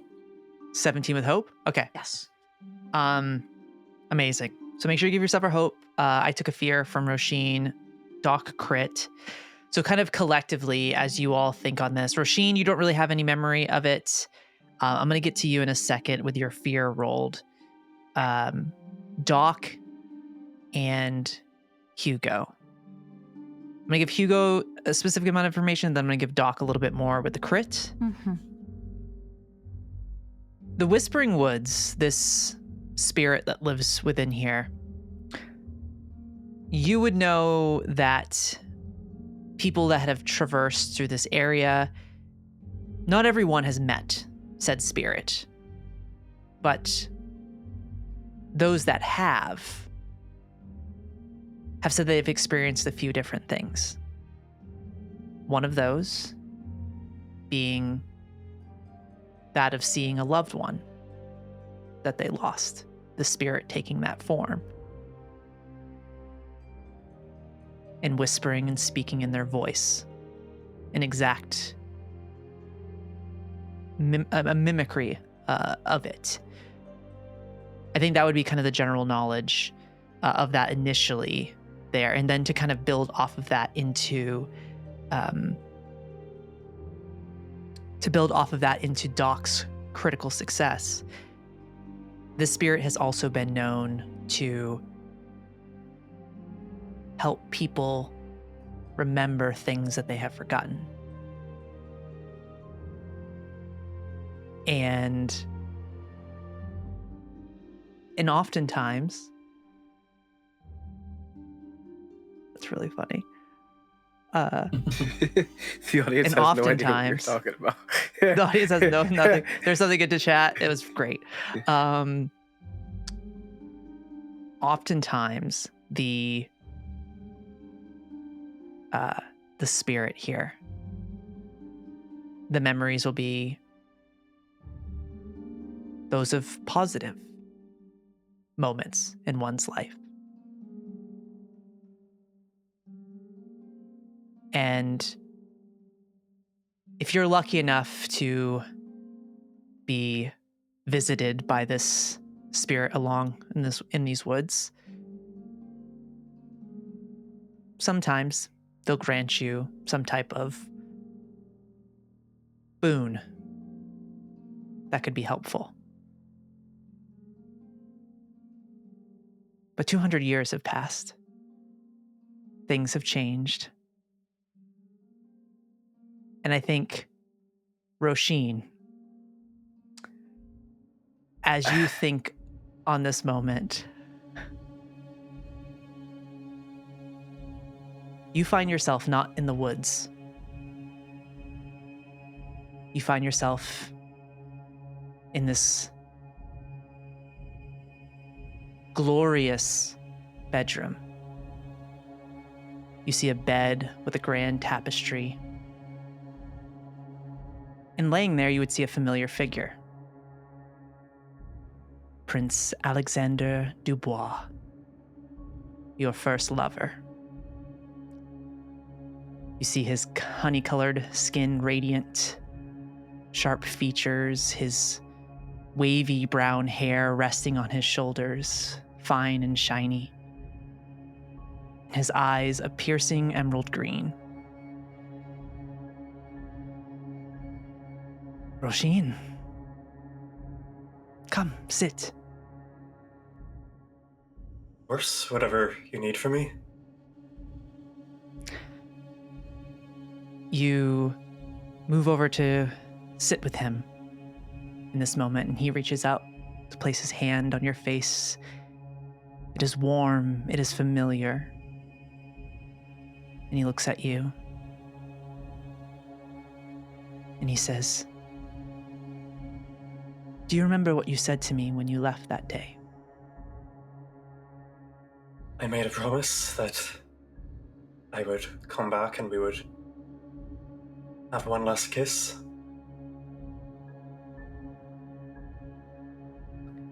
Broke your word to me. You're supposed to survive until then.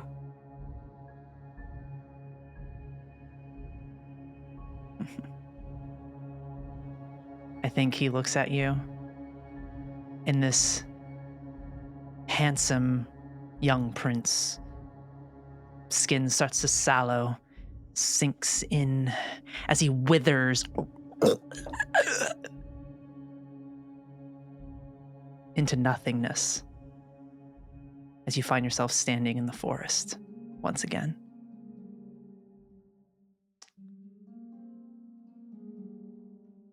I don't need any more reminders of this.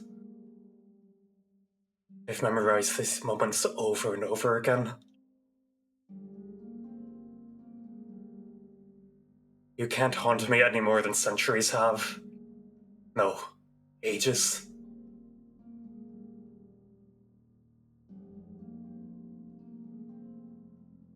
I treasure every tragedy I've survived.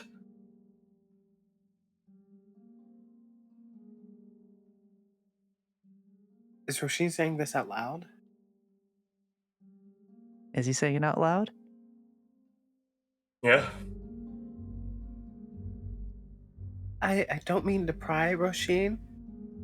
But politely, what are you talking about? There's something malicious around us. Keep on guard. As Róisín says that, when I look over to Elanor, do I see what Elanor sees?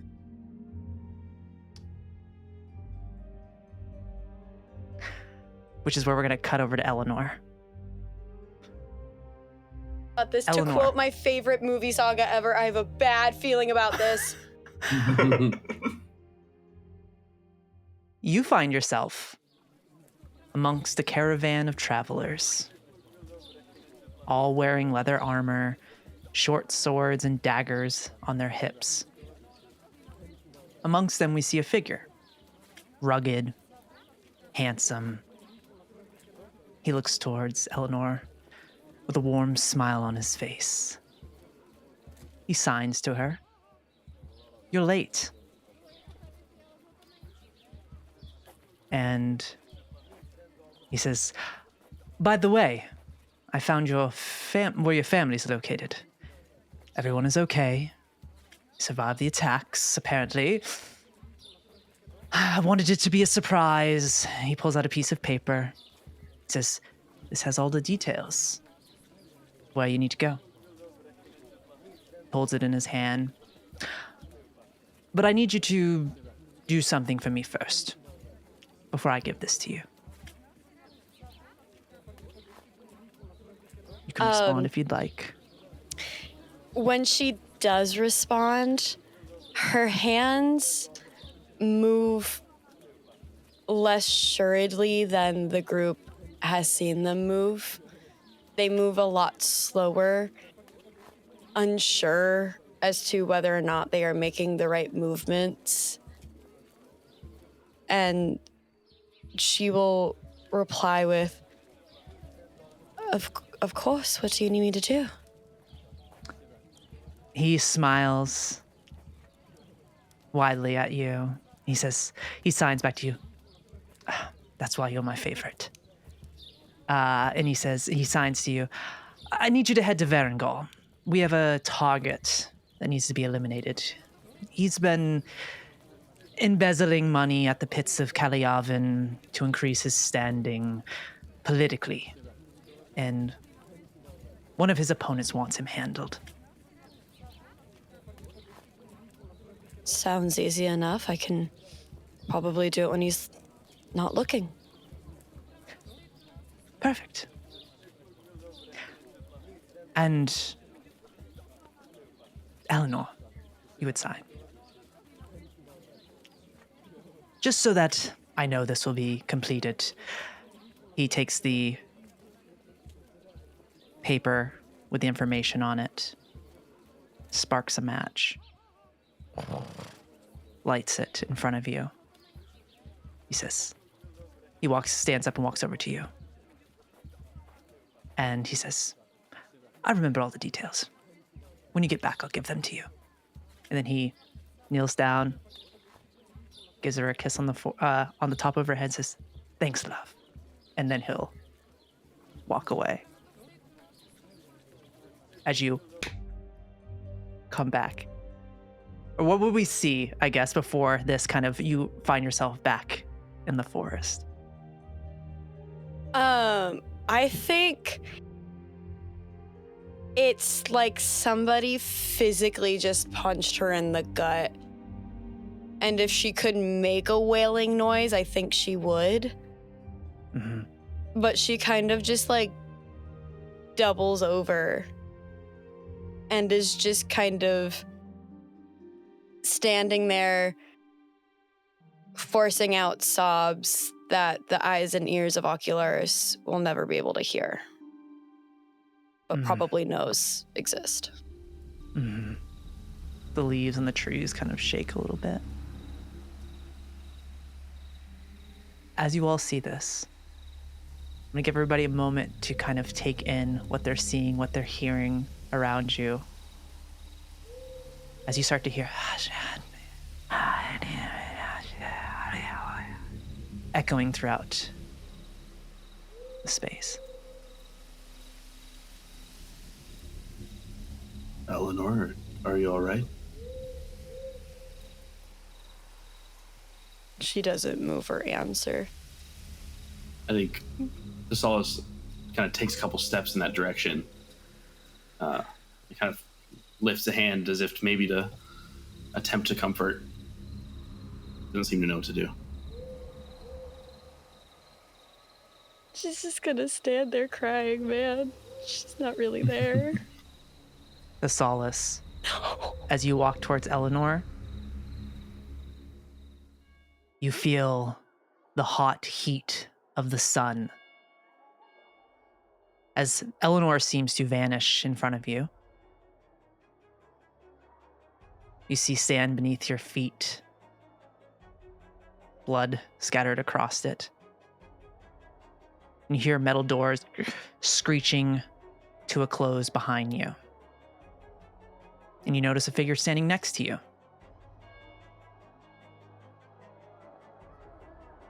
An older warrior, but a face that in this moment is oh so familiar. He smiles and nods at you, banging his sword on his shield like he showed you.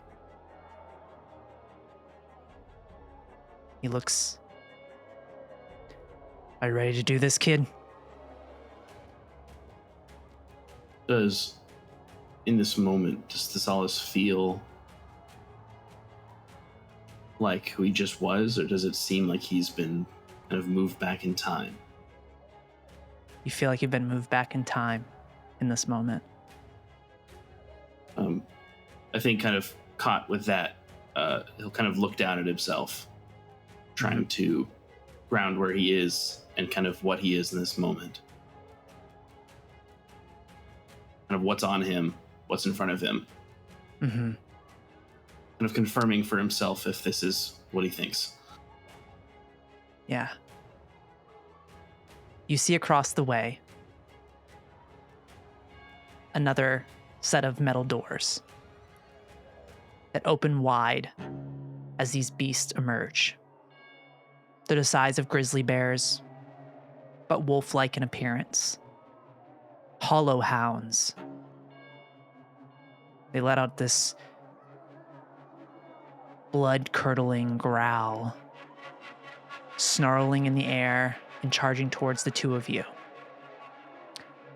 You see as this older man steps back, you feel a sharp pain across the back of your legs as you are cut.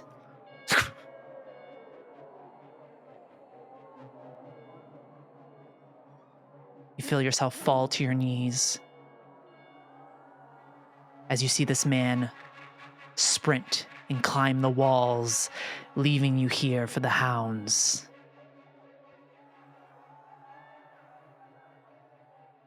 And as you fall to your knees, it doesn't stop. This is not sand beneath you anymore, but water pulling you down into the depths.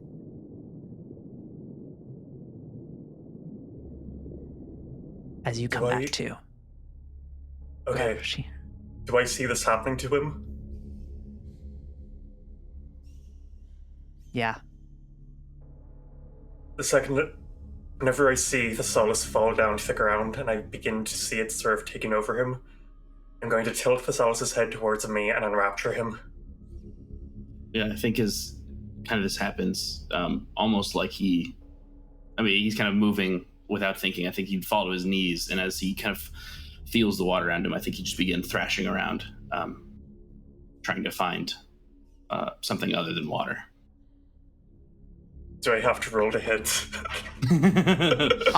I'll say in this moment. Actually, yes. I'm gonna say yes. Let's do this. Let's do it, because I think this is a crazy place right now we're in. Okay.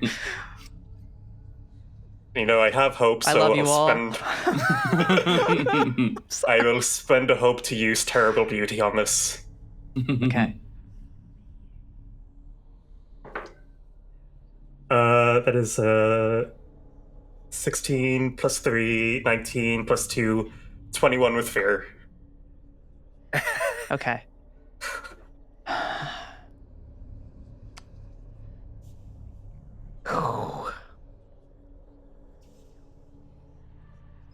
You are able to enrapture Thessalus, but I don't think you see Thessalus as you look at him. You see Alexander again. And in your mind, he reaches to you, and he grabs you by your shoulders, and he says, "Told me you'd come back." Out of curiosity, Mm-hmm. it's been 5 days for feeding. Normally it's every long rest that it begins to take down, that it ticks down one. Would that have been happening over these few days? I think so. Then, Oh my god. with the sensation of everything, the presence of having someone so vigorous beside me, within reach, the face of Alexander, I think Róisín is overcome with such a hunger. As he just turns to Alexander and says, "Then allow me to do what I failed to before." As he's going to lean in, press his mouth against Thessalus's and feed. I'm gonna use not this time. I think the moment that Hugo sees as this is happening, Hugo knows what Róisín is. I'm gonna spend my hope. Hell yeah. I don't know, because the verbiage, I don't think it would apply to this. It spend 3 hope to force an adversary within far range to reroll an attack or damage roll. I would allow it. I think the moment that Hugo sees this happening, they just shove Róisín away.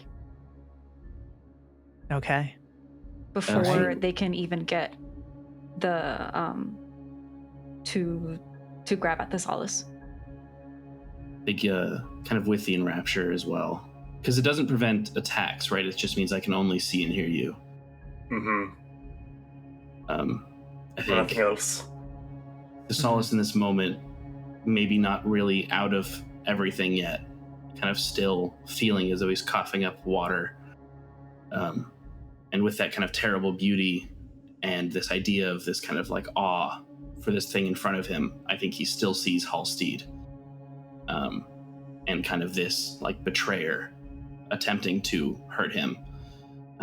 And so I think as much as he like can't take his eyes off Róisín, who he sees differently in this moment, he's continuing to kind of thrash and move. And I think as Róisín is pushed away by Hugo and all that stuff's happening, I think Thessalus is trying just as hard to attack Róisín. Okay.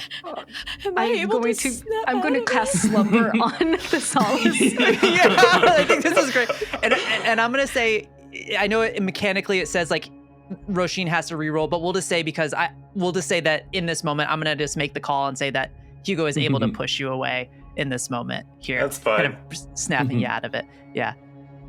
Yeah. I think seeing Thessalus being an aggressor, Hugo's immediate response with anyone who is an aggressor is to put them to sleep. Neutralize. Is the noise of this also enough to like rest.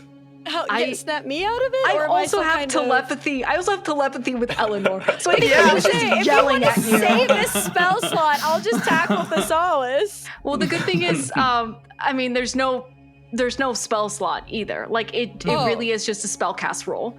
I don't. Oh, it's not even like a hope or anything. Oh, no. Nice. But I think Hugo is also yelling at you. Like, Elanor, I know whatever it is that you're going through is very painful, but I need you here right now. As I'm just gonna try and Yeah. Like Thessalus is no way almost roaring right now. You crit? Another crit. Nice. It's double sixes. Oh my god! I have my strange patterns. Whenever I roll 6 on a duality die, I gain a hope.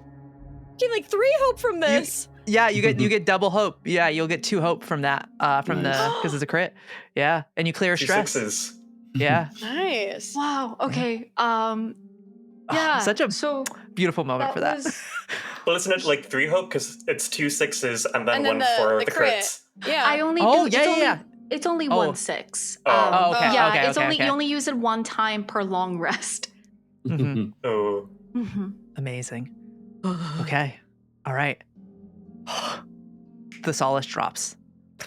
I think he was, as he's kind of thrashing around, he's attempting to find his way to his feet. And as he feels this water in his lungs and mouth, he can't speak.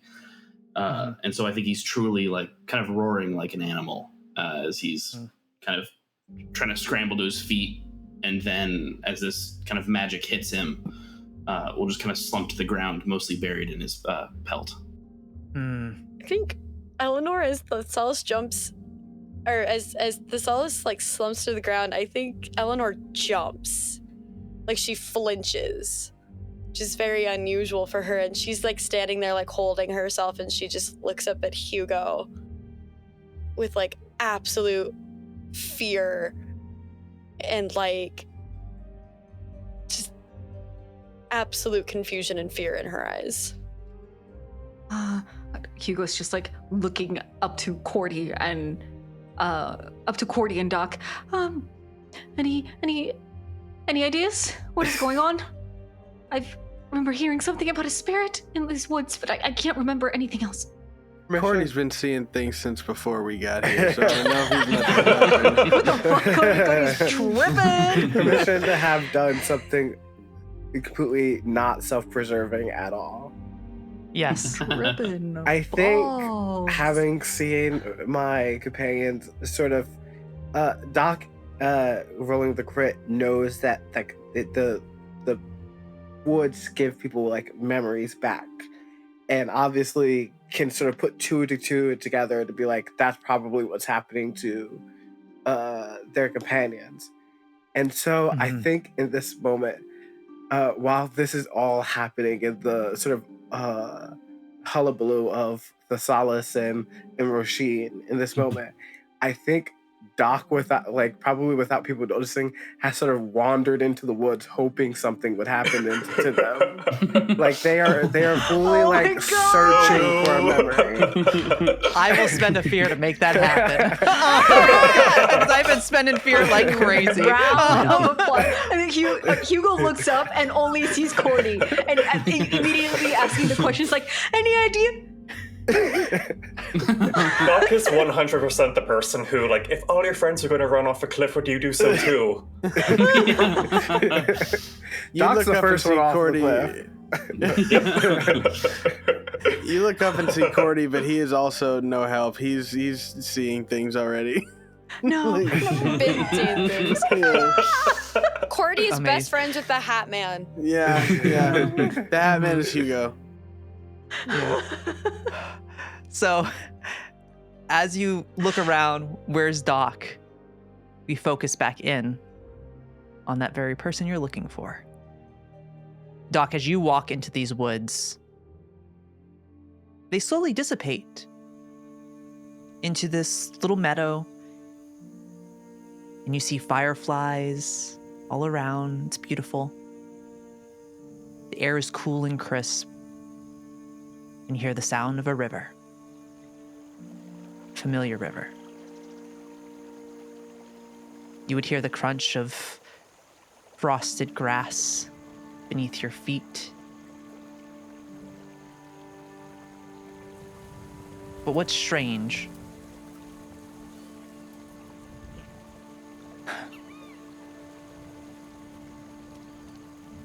is that you see another figure sitting on a little rock by this river, a young girl, and the person that is walking over is an older man, his smile warm and welcoming. You feel a blanket go over your shoulders, or you see a blanket go over this little girl's shoulders. And he says, "You don't want to catch a cold, my sweet firefly." And they would sit down on another rock nearby and would say, "You know, your mother used to love spending time out here. It was her favorite place. You remind me of her so much."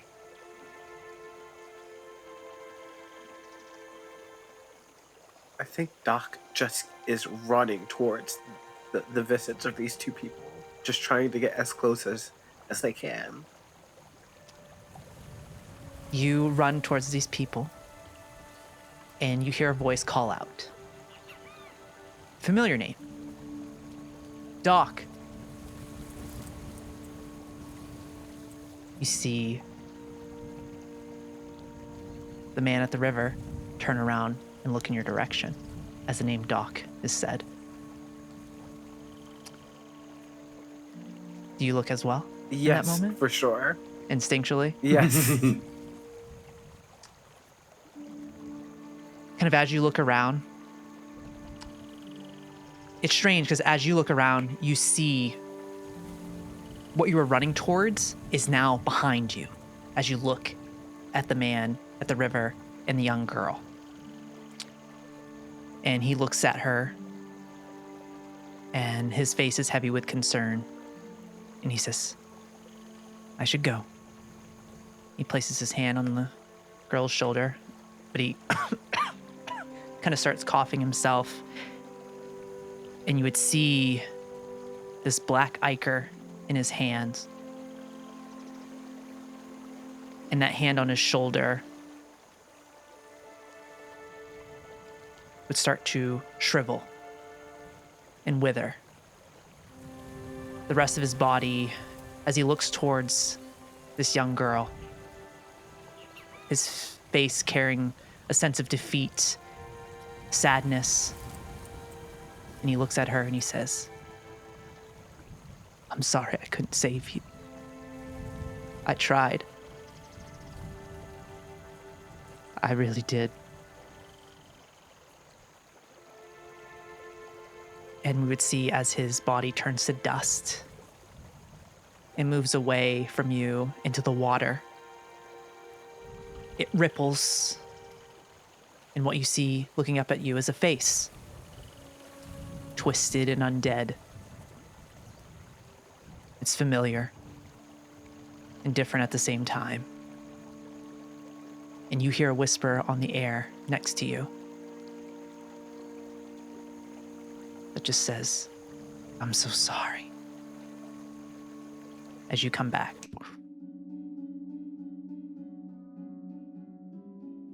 I think in this moment, as I come back, Doc is sort of just grabbing for the air as if they were like grabbing for the dust that drifted away.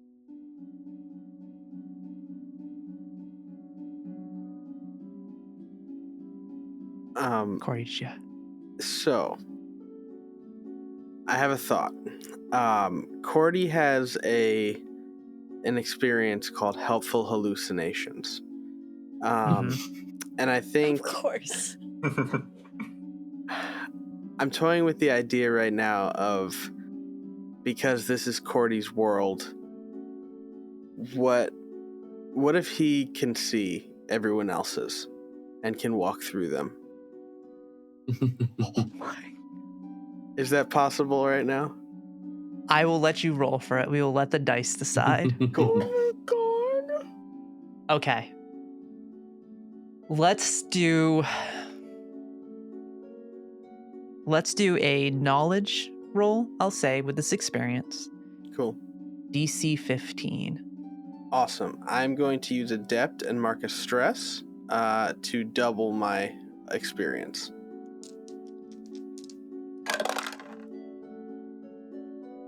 Okay. That's an 11 and a 12 with hope. Holy and that's then 2 for knowledge and 4 for my experience. So what is 29? that? 29. Oh my god. So I think as Cordy's been kind of just like off in his own world for a while, he looks around and he sees these little scenes of everybody. And I think he just kind of like cocks his head to the side and begins to like walk through them. And like, it's weird. I feel like everybody that's within these visions might see him kind of enter the scene and like kind of look at them funny. And then like turn to the person that they're looking at and kind of like scrub and like maybe is that possible? Yeah, what is like, possible? I don't know. I think in this moment, I'm gonna give you this. I think you can walk through these visions, and I think you see them, and what you notice. I'm gonna kind of build off of like the hallucination aspect and like it tied into the mycelial network and kind of who Cordy is as an individual. I think you see within all of these visions, kind of at the edges of them, you see this mycelial network glowing with various colors.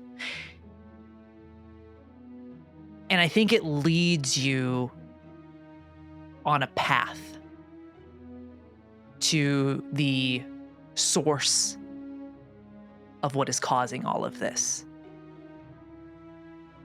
And as you kind of move through these visions that all of these people you know are experiencing, most of them incredibly painful. Oh God, I think this might be it. I think as you follow that pathway, you would find this large, massive, as you move through the Whispering Woods, this huge kind of fungal growth that's wrapped around this large tree, this massive willow tree. But you notice something else there. You see a being. This kind of almost, the best way to describe it would be kind of this fae-like individual, kind of long, very like long exaggerated ears, kind of this flowing dark hair, kind of like almost like a lavender purple tone to them, and you just see them this kind of trapped in pain. It can only give out pain. It can only give out painful memories as you see this creature. As this fungal growth wraps around it and is pulling its life force. This spirit of the Whispering Woods. With a 29, that's what you get. Yeah, that's crazy. Okay. I'd like to kind of go up to this this growth with this creature in it, and maybe just like as I kind of walk up, I'm almost imagining like in The Last of Us when you see like a clicker that's attached to all the mycelium. Like I'm imagining that kind of thing, and I'm imagining Cordy kind of walks up and just places a hand on this thing's chest, and I think he casts Reveal. Okay. You cast Reveal. You have to make a roll for that, I believe. Yeah, spellcast roll. Let me know if it's with hope or fear. Please do with hope. Please do with hope. That is a 10 and an 11 with hope. Oh my God, Cordy. Yeah, my dice have not been good tonight until now. Until now. They were waiting. This is what it was for. So what is that, 23? 23 with hope? Yeah. As you place your hand on this, I think you see all the intricacies. What has happened, you see where all of the areas at which this being is connected to this fungal growth.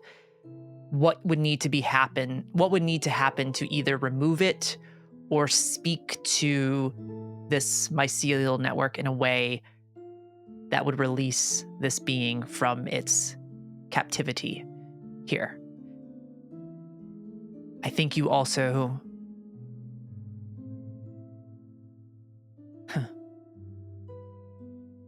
you would also see trapped with this being is what looks like this kind of large dire wolf. Its companion,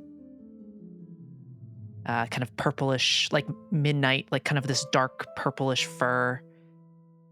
It has like golden eyes, but it also has a third eye upon its head, and it has multiple tails and kind of intricate gold markings on its forehead where the third eye would be. And you see that creature is also stuck in there with him, but he's holding on to it like as comfort. And you see they're both trapped in here. And I think you would see the ways at which you would need to navigate to if you were to release this creature. And I think you also see too that there is a delicate process to it, as there appears the fungal growth seems to have jutted itself into his chest cavity. Okay. I think Cordy, kind of seeing that, will kind of look up from the chest to this creature's eyes and kind of lock eyes with it. And he'll cock his head to the side. You fight the web. Give in.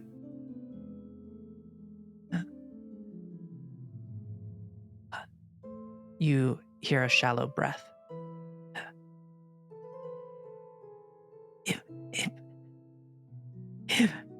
If I give in, won't I die? Death is new life, my friend.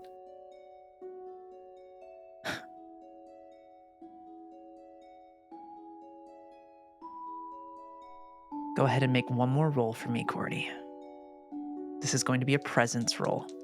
It's not going to be I'm going to give you advantage because I think everything that has led up to this point, there's a calmness, your understanding of what is here is going to be, it's not a super high DC. It is a DC 12 on this check. All right. For me. I think Cordy also says,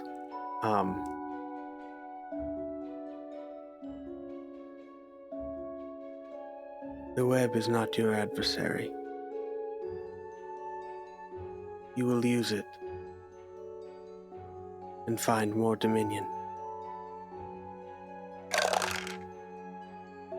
Wow. Okay.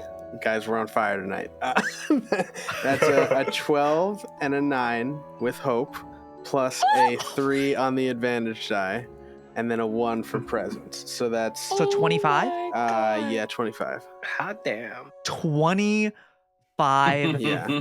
presence roll. I think he's trying to convince this creature to join the web and use it rather than fight it. Wow. Incredible. I think you see that fear that was in this being's eyes. There's an ease that comes to them. And you just hear, thank you. And the mushrooms start to shift this fungal growth. And you see them kind of wrap up around as this being releases its energy out, allowing itself to be taken by the web. And you see it kind of pull in around them. And as it consumes this figure, you hear something else next to you as the ground starts to separate.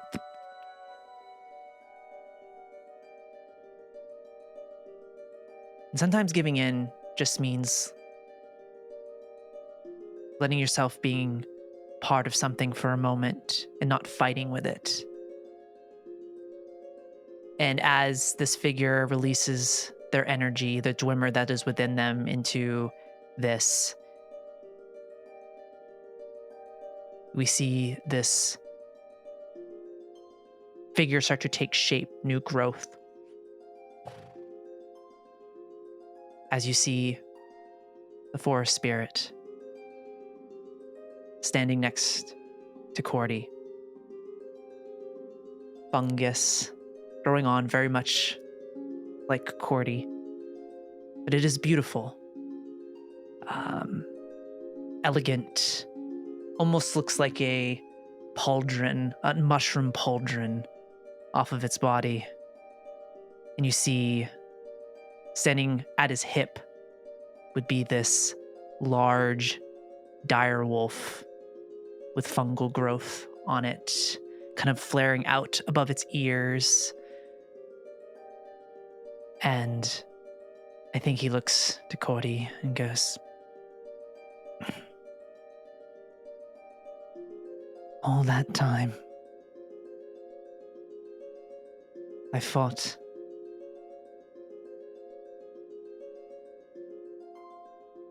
When we could have just And he looks at you, and he says,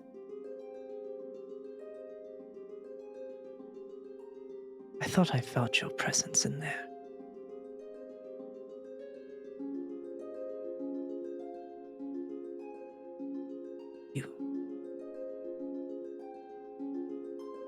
Your mind, Cordelius.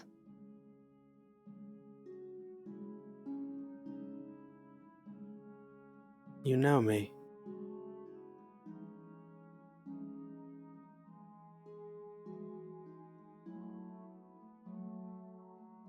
I do.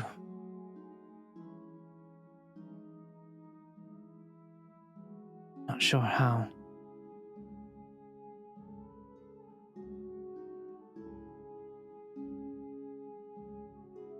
Your companions.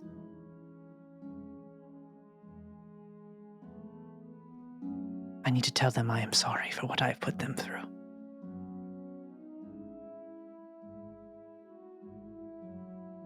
I think Cordy will nod his head. You made a good choice. We all return in the end. And he'll kind of turn and begin to walk back towards his friends. Yeah. As you walk back towards your companions, I'm going to jump back over to you all because that was a lot of crazy stuff happening there. I don't think I breathed. Oh my god, that was that was beautiful, you guys. Awesome. I think as those memories that some of you were hit with, Hugo stepping in to stop things from happening. I think before Cordy released the forest spirit from the tree, you would see that it did not just impact your collective, but you see another figure. As you were looking around, Hugo, you would have seen Tegwin on the ground.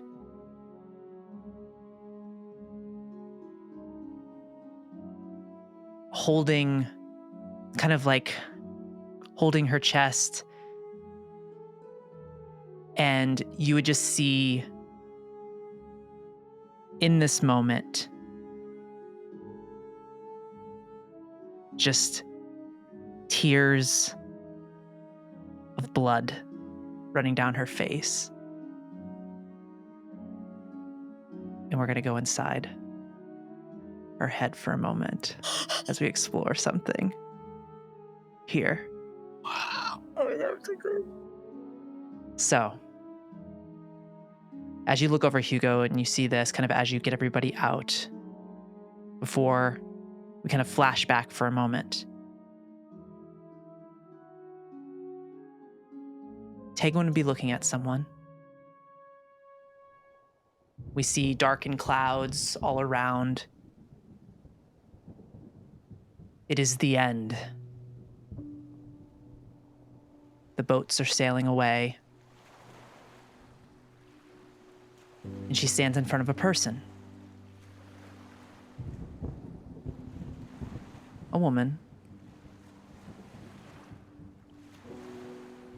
Dakota, can you describe what we see in this moment here? This woman stands at about, I'd say, a good 6'2", 6'3", very tall, very slender elven woman. But similar to Róisín, she also has wings, as that would be part of her seraph sect that she is a part of.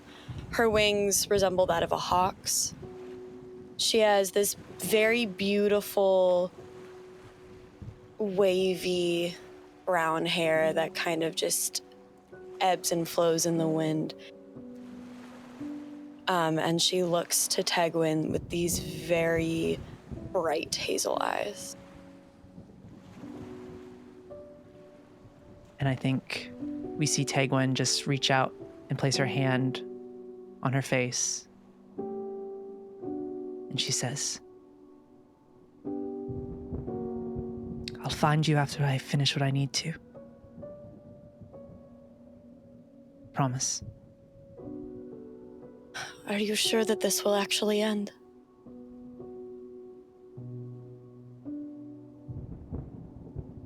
I'm gonna do everything to...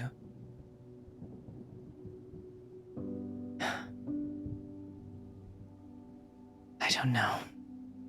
Tegwin, you cannot do everything yourself. It has to be done. The other Arcanists have already made their sacrifice. I have to do this. I have to seal the way. I have to seal the far away. Then I will stay with you.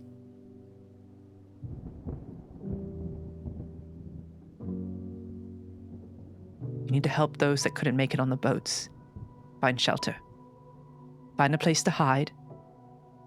And stay safe. I'll find you. I cannot be without you, my love. Please do not make me do this. I think she pulls her in, places her forehead on hers. She says, we both have to make decisions today.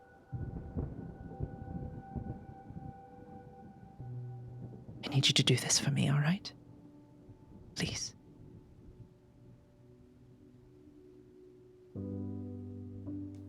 I think she's just going to nod and simply pull away without another word. I think as she pulls away, we cut back to the present. And you see this. And I think as Cordy breaks this forest spirit away and are walking back, I think you just see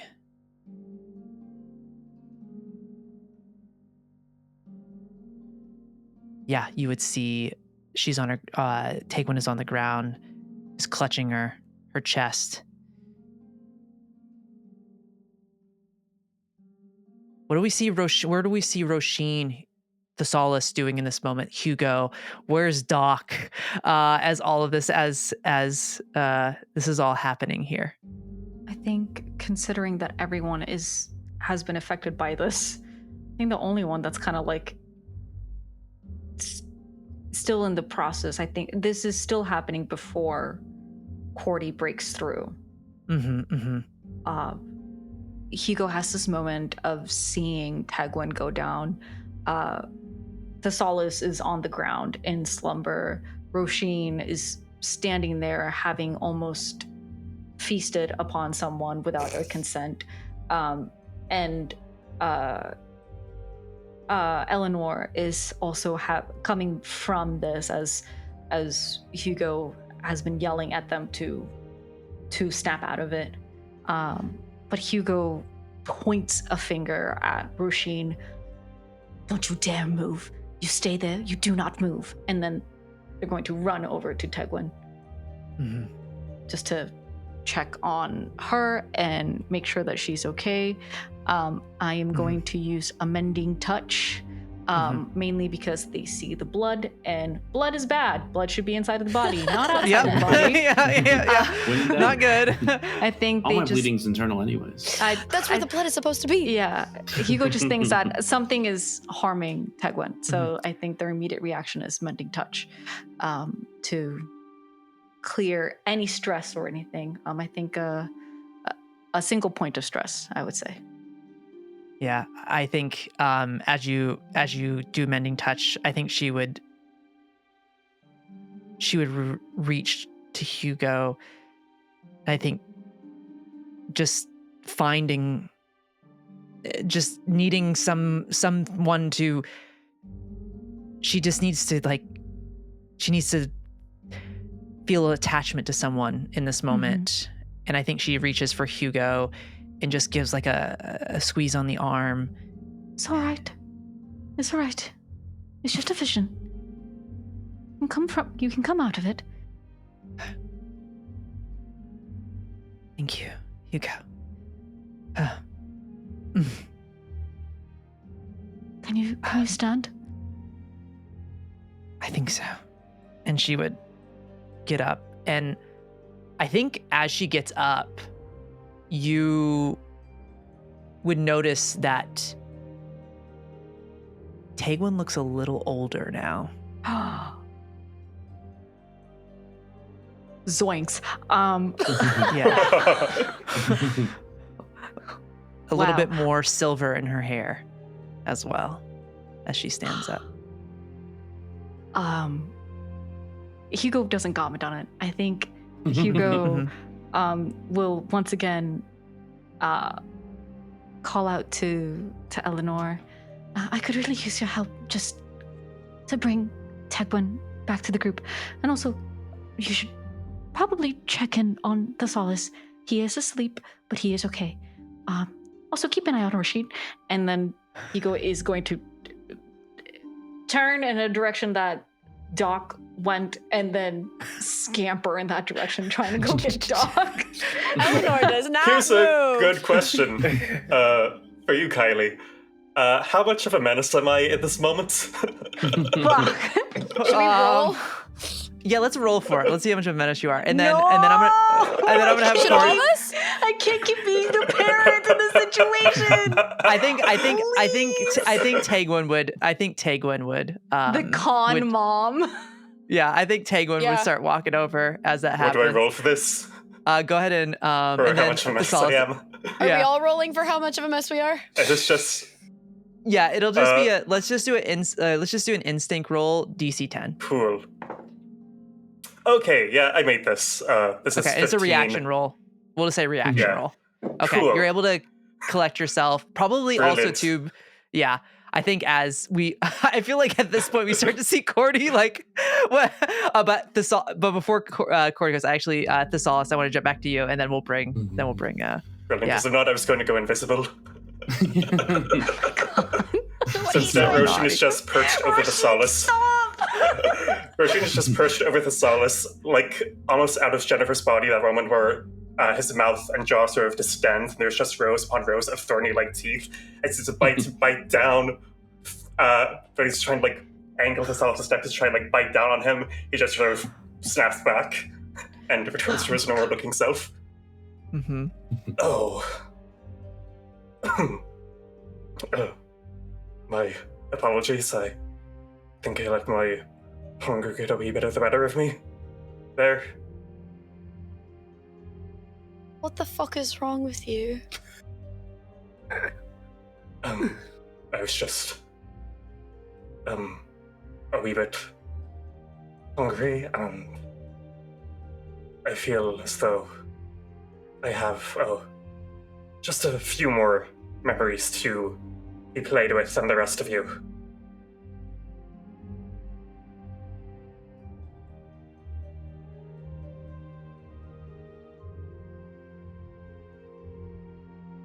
Here's Hugo.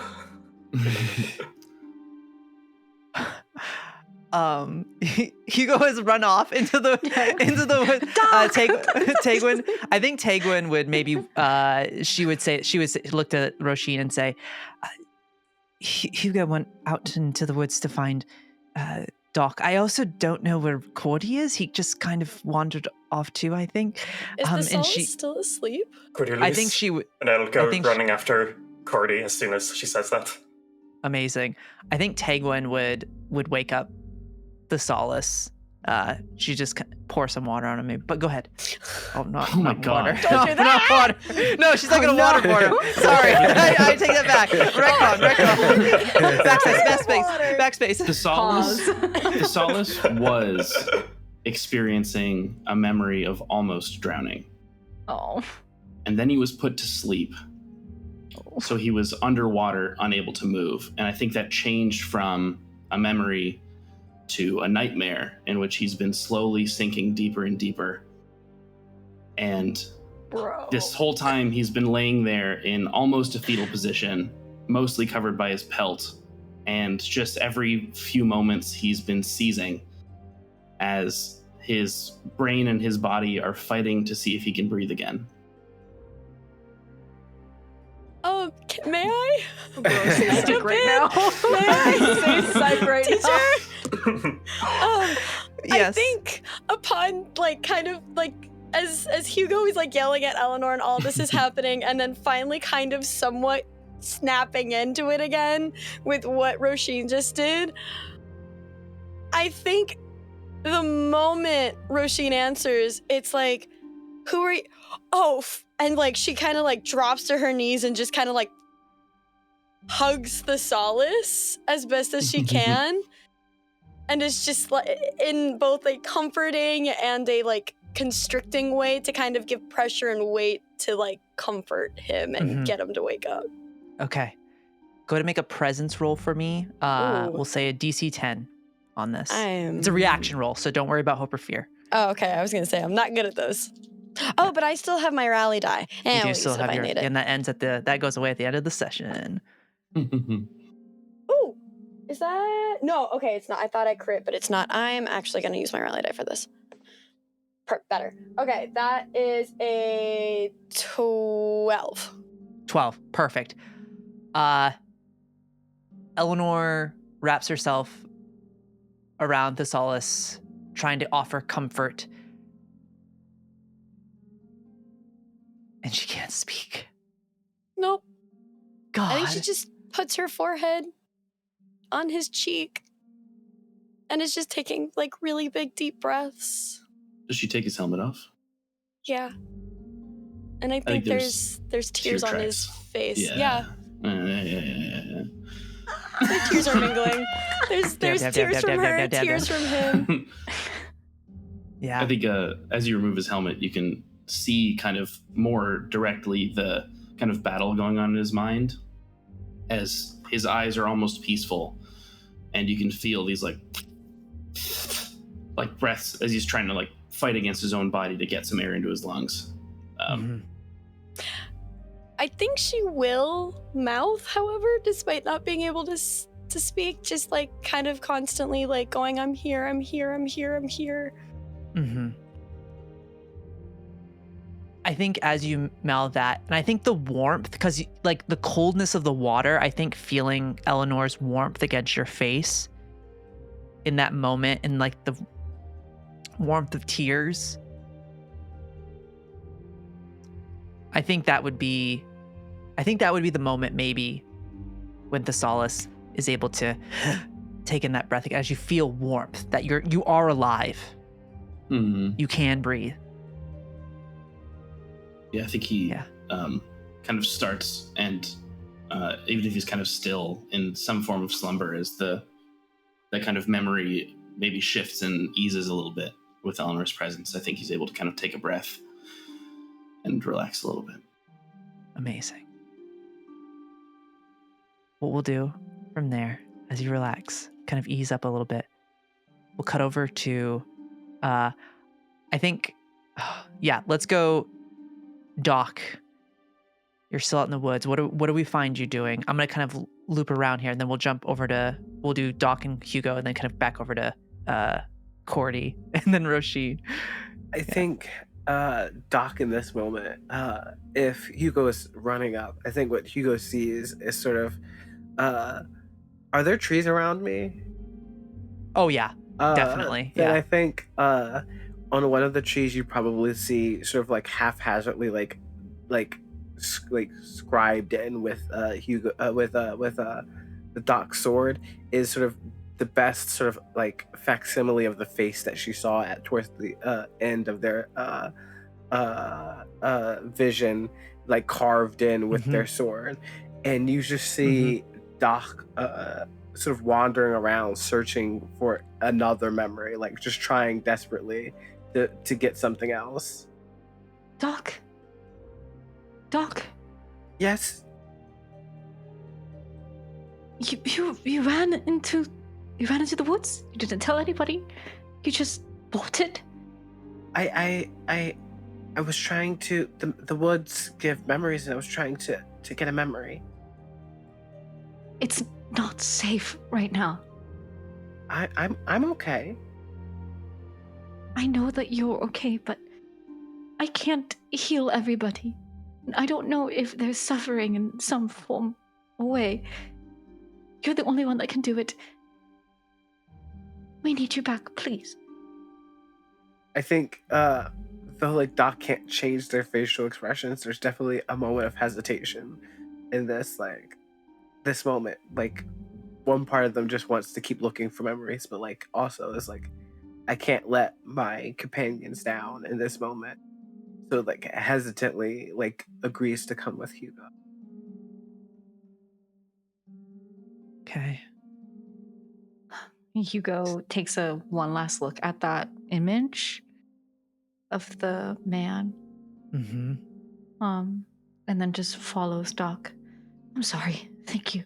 There's a lot that's happening. Yeah, I'm sorry for leaving you guys. It's fine. I'm sure we'll get our memories back, one way or another. Are you sure? I guess I'm not sure, but you were able to get something. Yeah, this was one of the few times that it was, and I didn't want the moment to pass me by. That's fair. Let's hurry back. I'm worried about all of them. I just also don't trust that Róisín has been left alone with them. What did Róisín do? I'll explain later. The thing at the beginning of, I guess 6 days ago now. 5 days, I can't do math. He was like above you. It was really weird. The mirror. That's related, but also unrelated. Mm-hmm. I think he's just weird. I think he said something during that conversation when you were talking to him about feeding. What did he mean? Right. I'll explain later. Let's hurry back. Mm-hmm. I think Doc would just follow you. Okay. As you move back, Cordy, you be walking with the forest spirit. Now kind of newly infused with the web. And he would say to you, Orinthus is my name. Orinthus. Mm-hmm. The Dreamweaver. Yes. The Dreamweaver. Mm. Well. Dreams, memories. And what have you for me, Dreamweaver?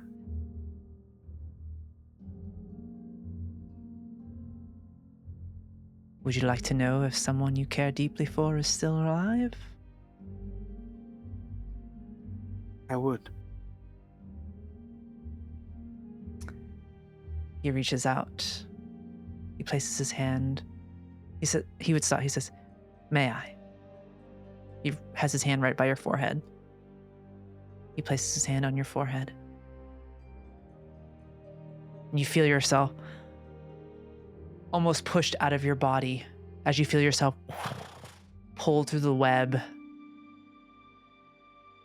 And you see in this warm lit room all of these brass mechanisms scattered about.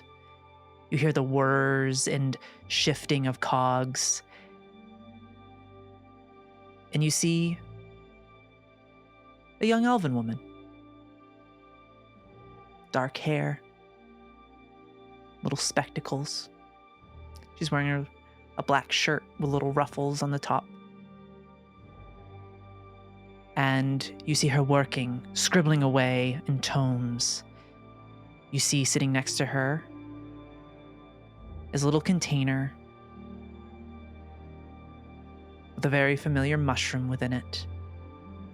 And you see scribbled on the book is what looks like this doorway, this archway.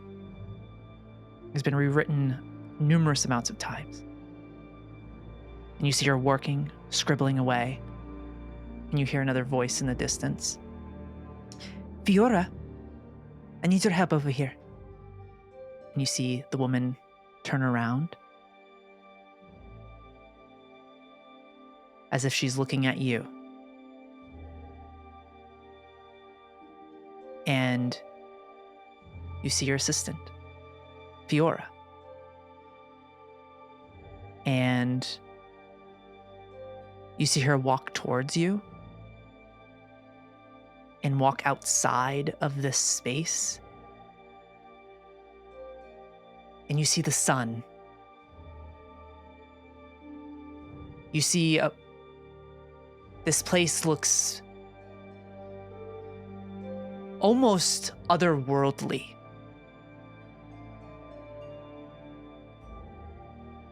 You see airships flying in the sky.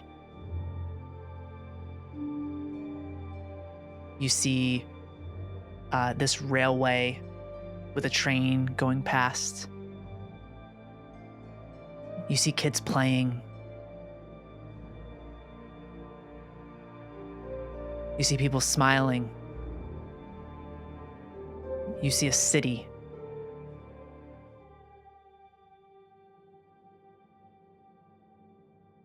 And I think she walks over and stands next to this rail, next to this other figure. You can't see, they're kind of obscured.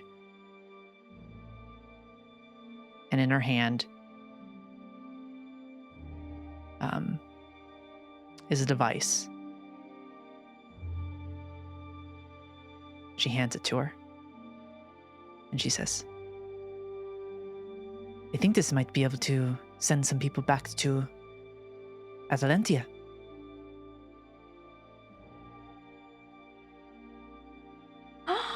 And Fiora looks at it. I think so. I don't know. I know we've been reworking Cordy's, all of Cordy's, all of our tests, but I think we're ready. I think we can try. And you see as Fiora turns around, and we follow her, and Cordy would be seeing this. And she walks into this room, and you see a figure there, a clank, a construct. You see this kind of marbled face with a nice red blouse with a little turtleneck that comes up. They have kind of flowing hair, like an auburn hair. And you see Fiora open the palm or their wrists and insert this small little device into it and activate it, and it starts to whir with Dwemer.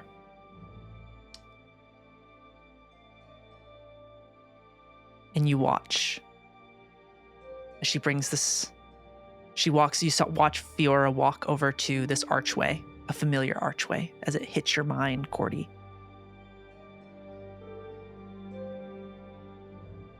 And she follows the instructions to the T. Mycelial teleportation. Alive and well. And I think we see her move through the process. It activates. We watch the clank walk over as it has now been given life. And they say, all right, Atreyu, I need you to go. I need you to find them. Find Cordy for me. And the clank nods, and we see as this portal opens, we see the twilight within it. As Atreyu walks through. That's so cool. And I think that's where we're going to end our session tonight. We'll pick it up there next time. Oh my god. not going to get us copyrighted. Yeah. The moment you said a tree, I'm like, let me just. Artax, no! Artax! They all get to go to like fantasy New York City, and we're stuck in like this place. I want my money back. I am fully imagining Piltover. I feel like. Oh yeah. I feel so right. I want my money back. And just like the flashes of light and the teleportation. Jace, tell us, where are you? I'm coming. But I will say, Cordy, was there just to kind of take a second? I know we're kind of past. I know I kind of, but would you have anything to add for Cordy? Perfect. I'll leave it the way it is. Okay. Great All right. ending. Great ending. Awesome. Yeah, y'all. Episode 11. Welcome to the Whispering Woods and a little glimpse at the faraway. I should note that Fiora does not look like she's aged a day. Yes, she is elven, but interesting. So, what was the name of the forest spirit again? Orinthus. Orinthus the Dreamweaver. Amazing. Well, y'all, thanks for watching episode 11, The Last Arcanist. Here we are, getting into it, diving in, pulling some threads tonight, here. But if you haven't already, go follow all these amazing people on the social medias. They're below me, also in the description. So go check them out. Definitely give them a follow. Check out the shows, the things they're working on. Support AP because I don't know. I just think there's a lot of cool stories out there, and there's so many amazing shows. So go support them, give them some love, please. But beyond that, we'll leave you with this. Take it easy out there. Look out for each other. Drink the water. Eat the food. Because that's good to do. Don't forget that. And do something good for yourself. You end up eating your friends. Yeah, right? Like Róisín. Gosh. But on that note, come back with us next time as we escape the mundane in the realms of Atalantia. Good night, everybody.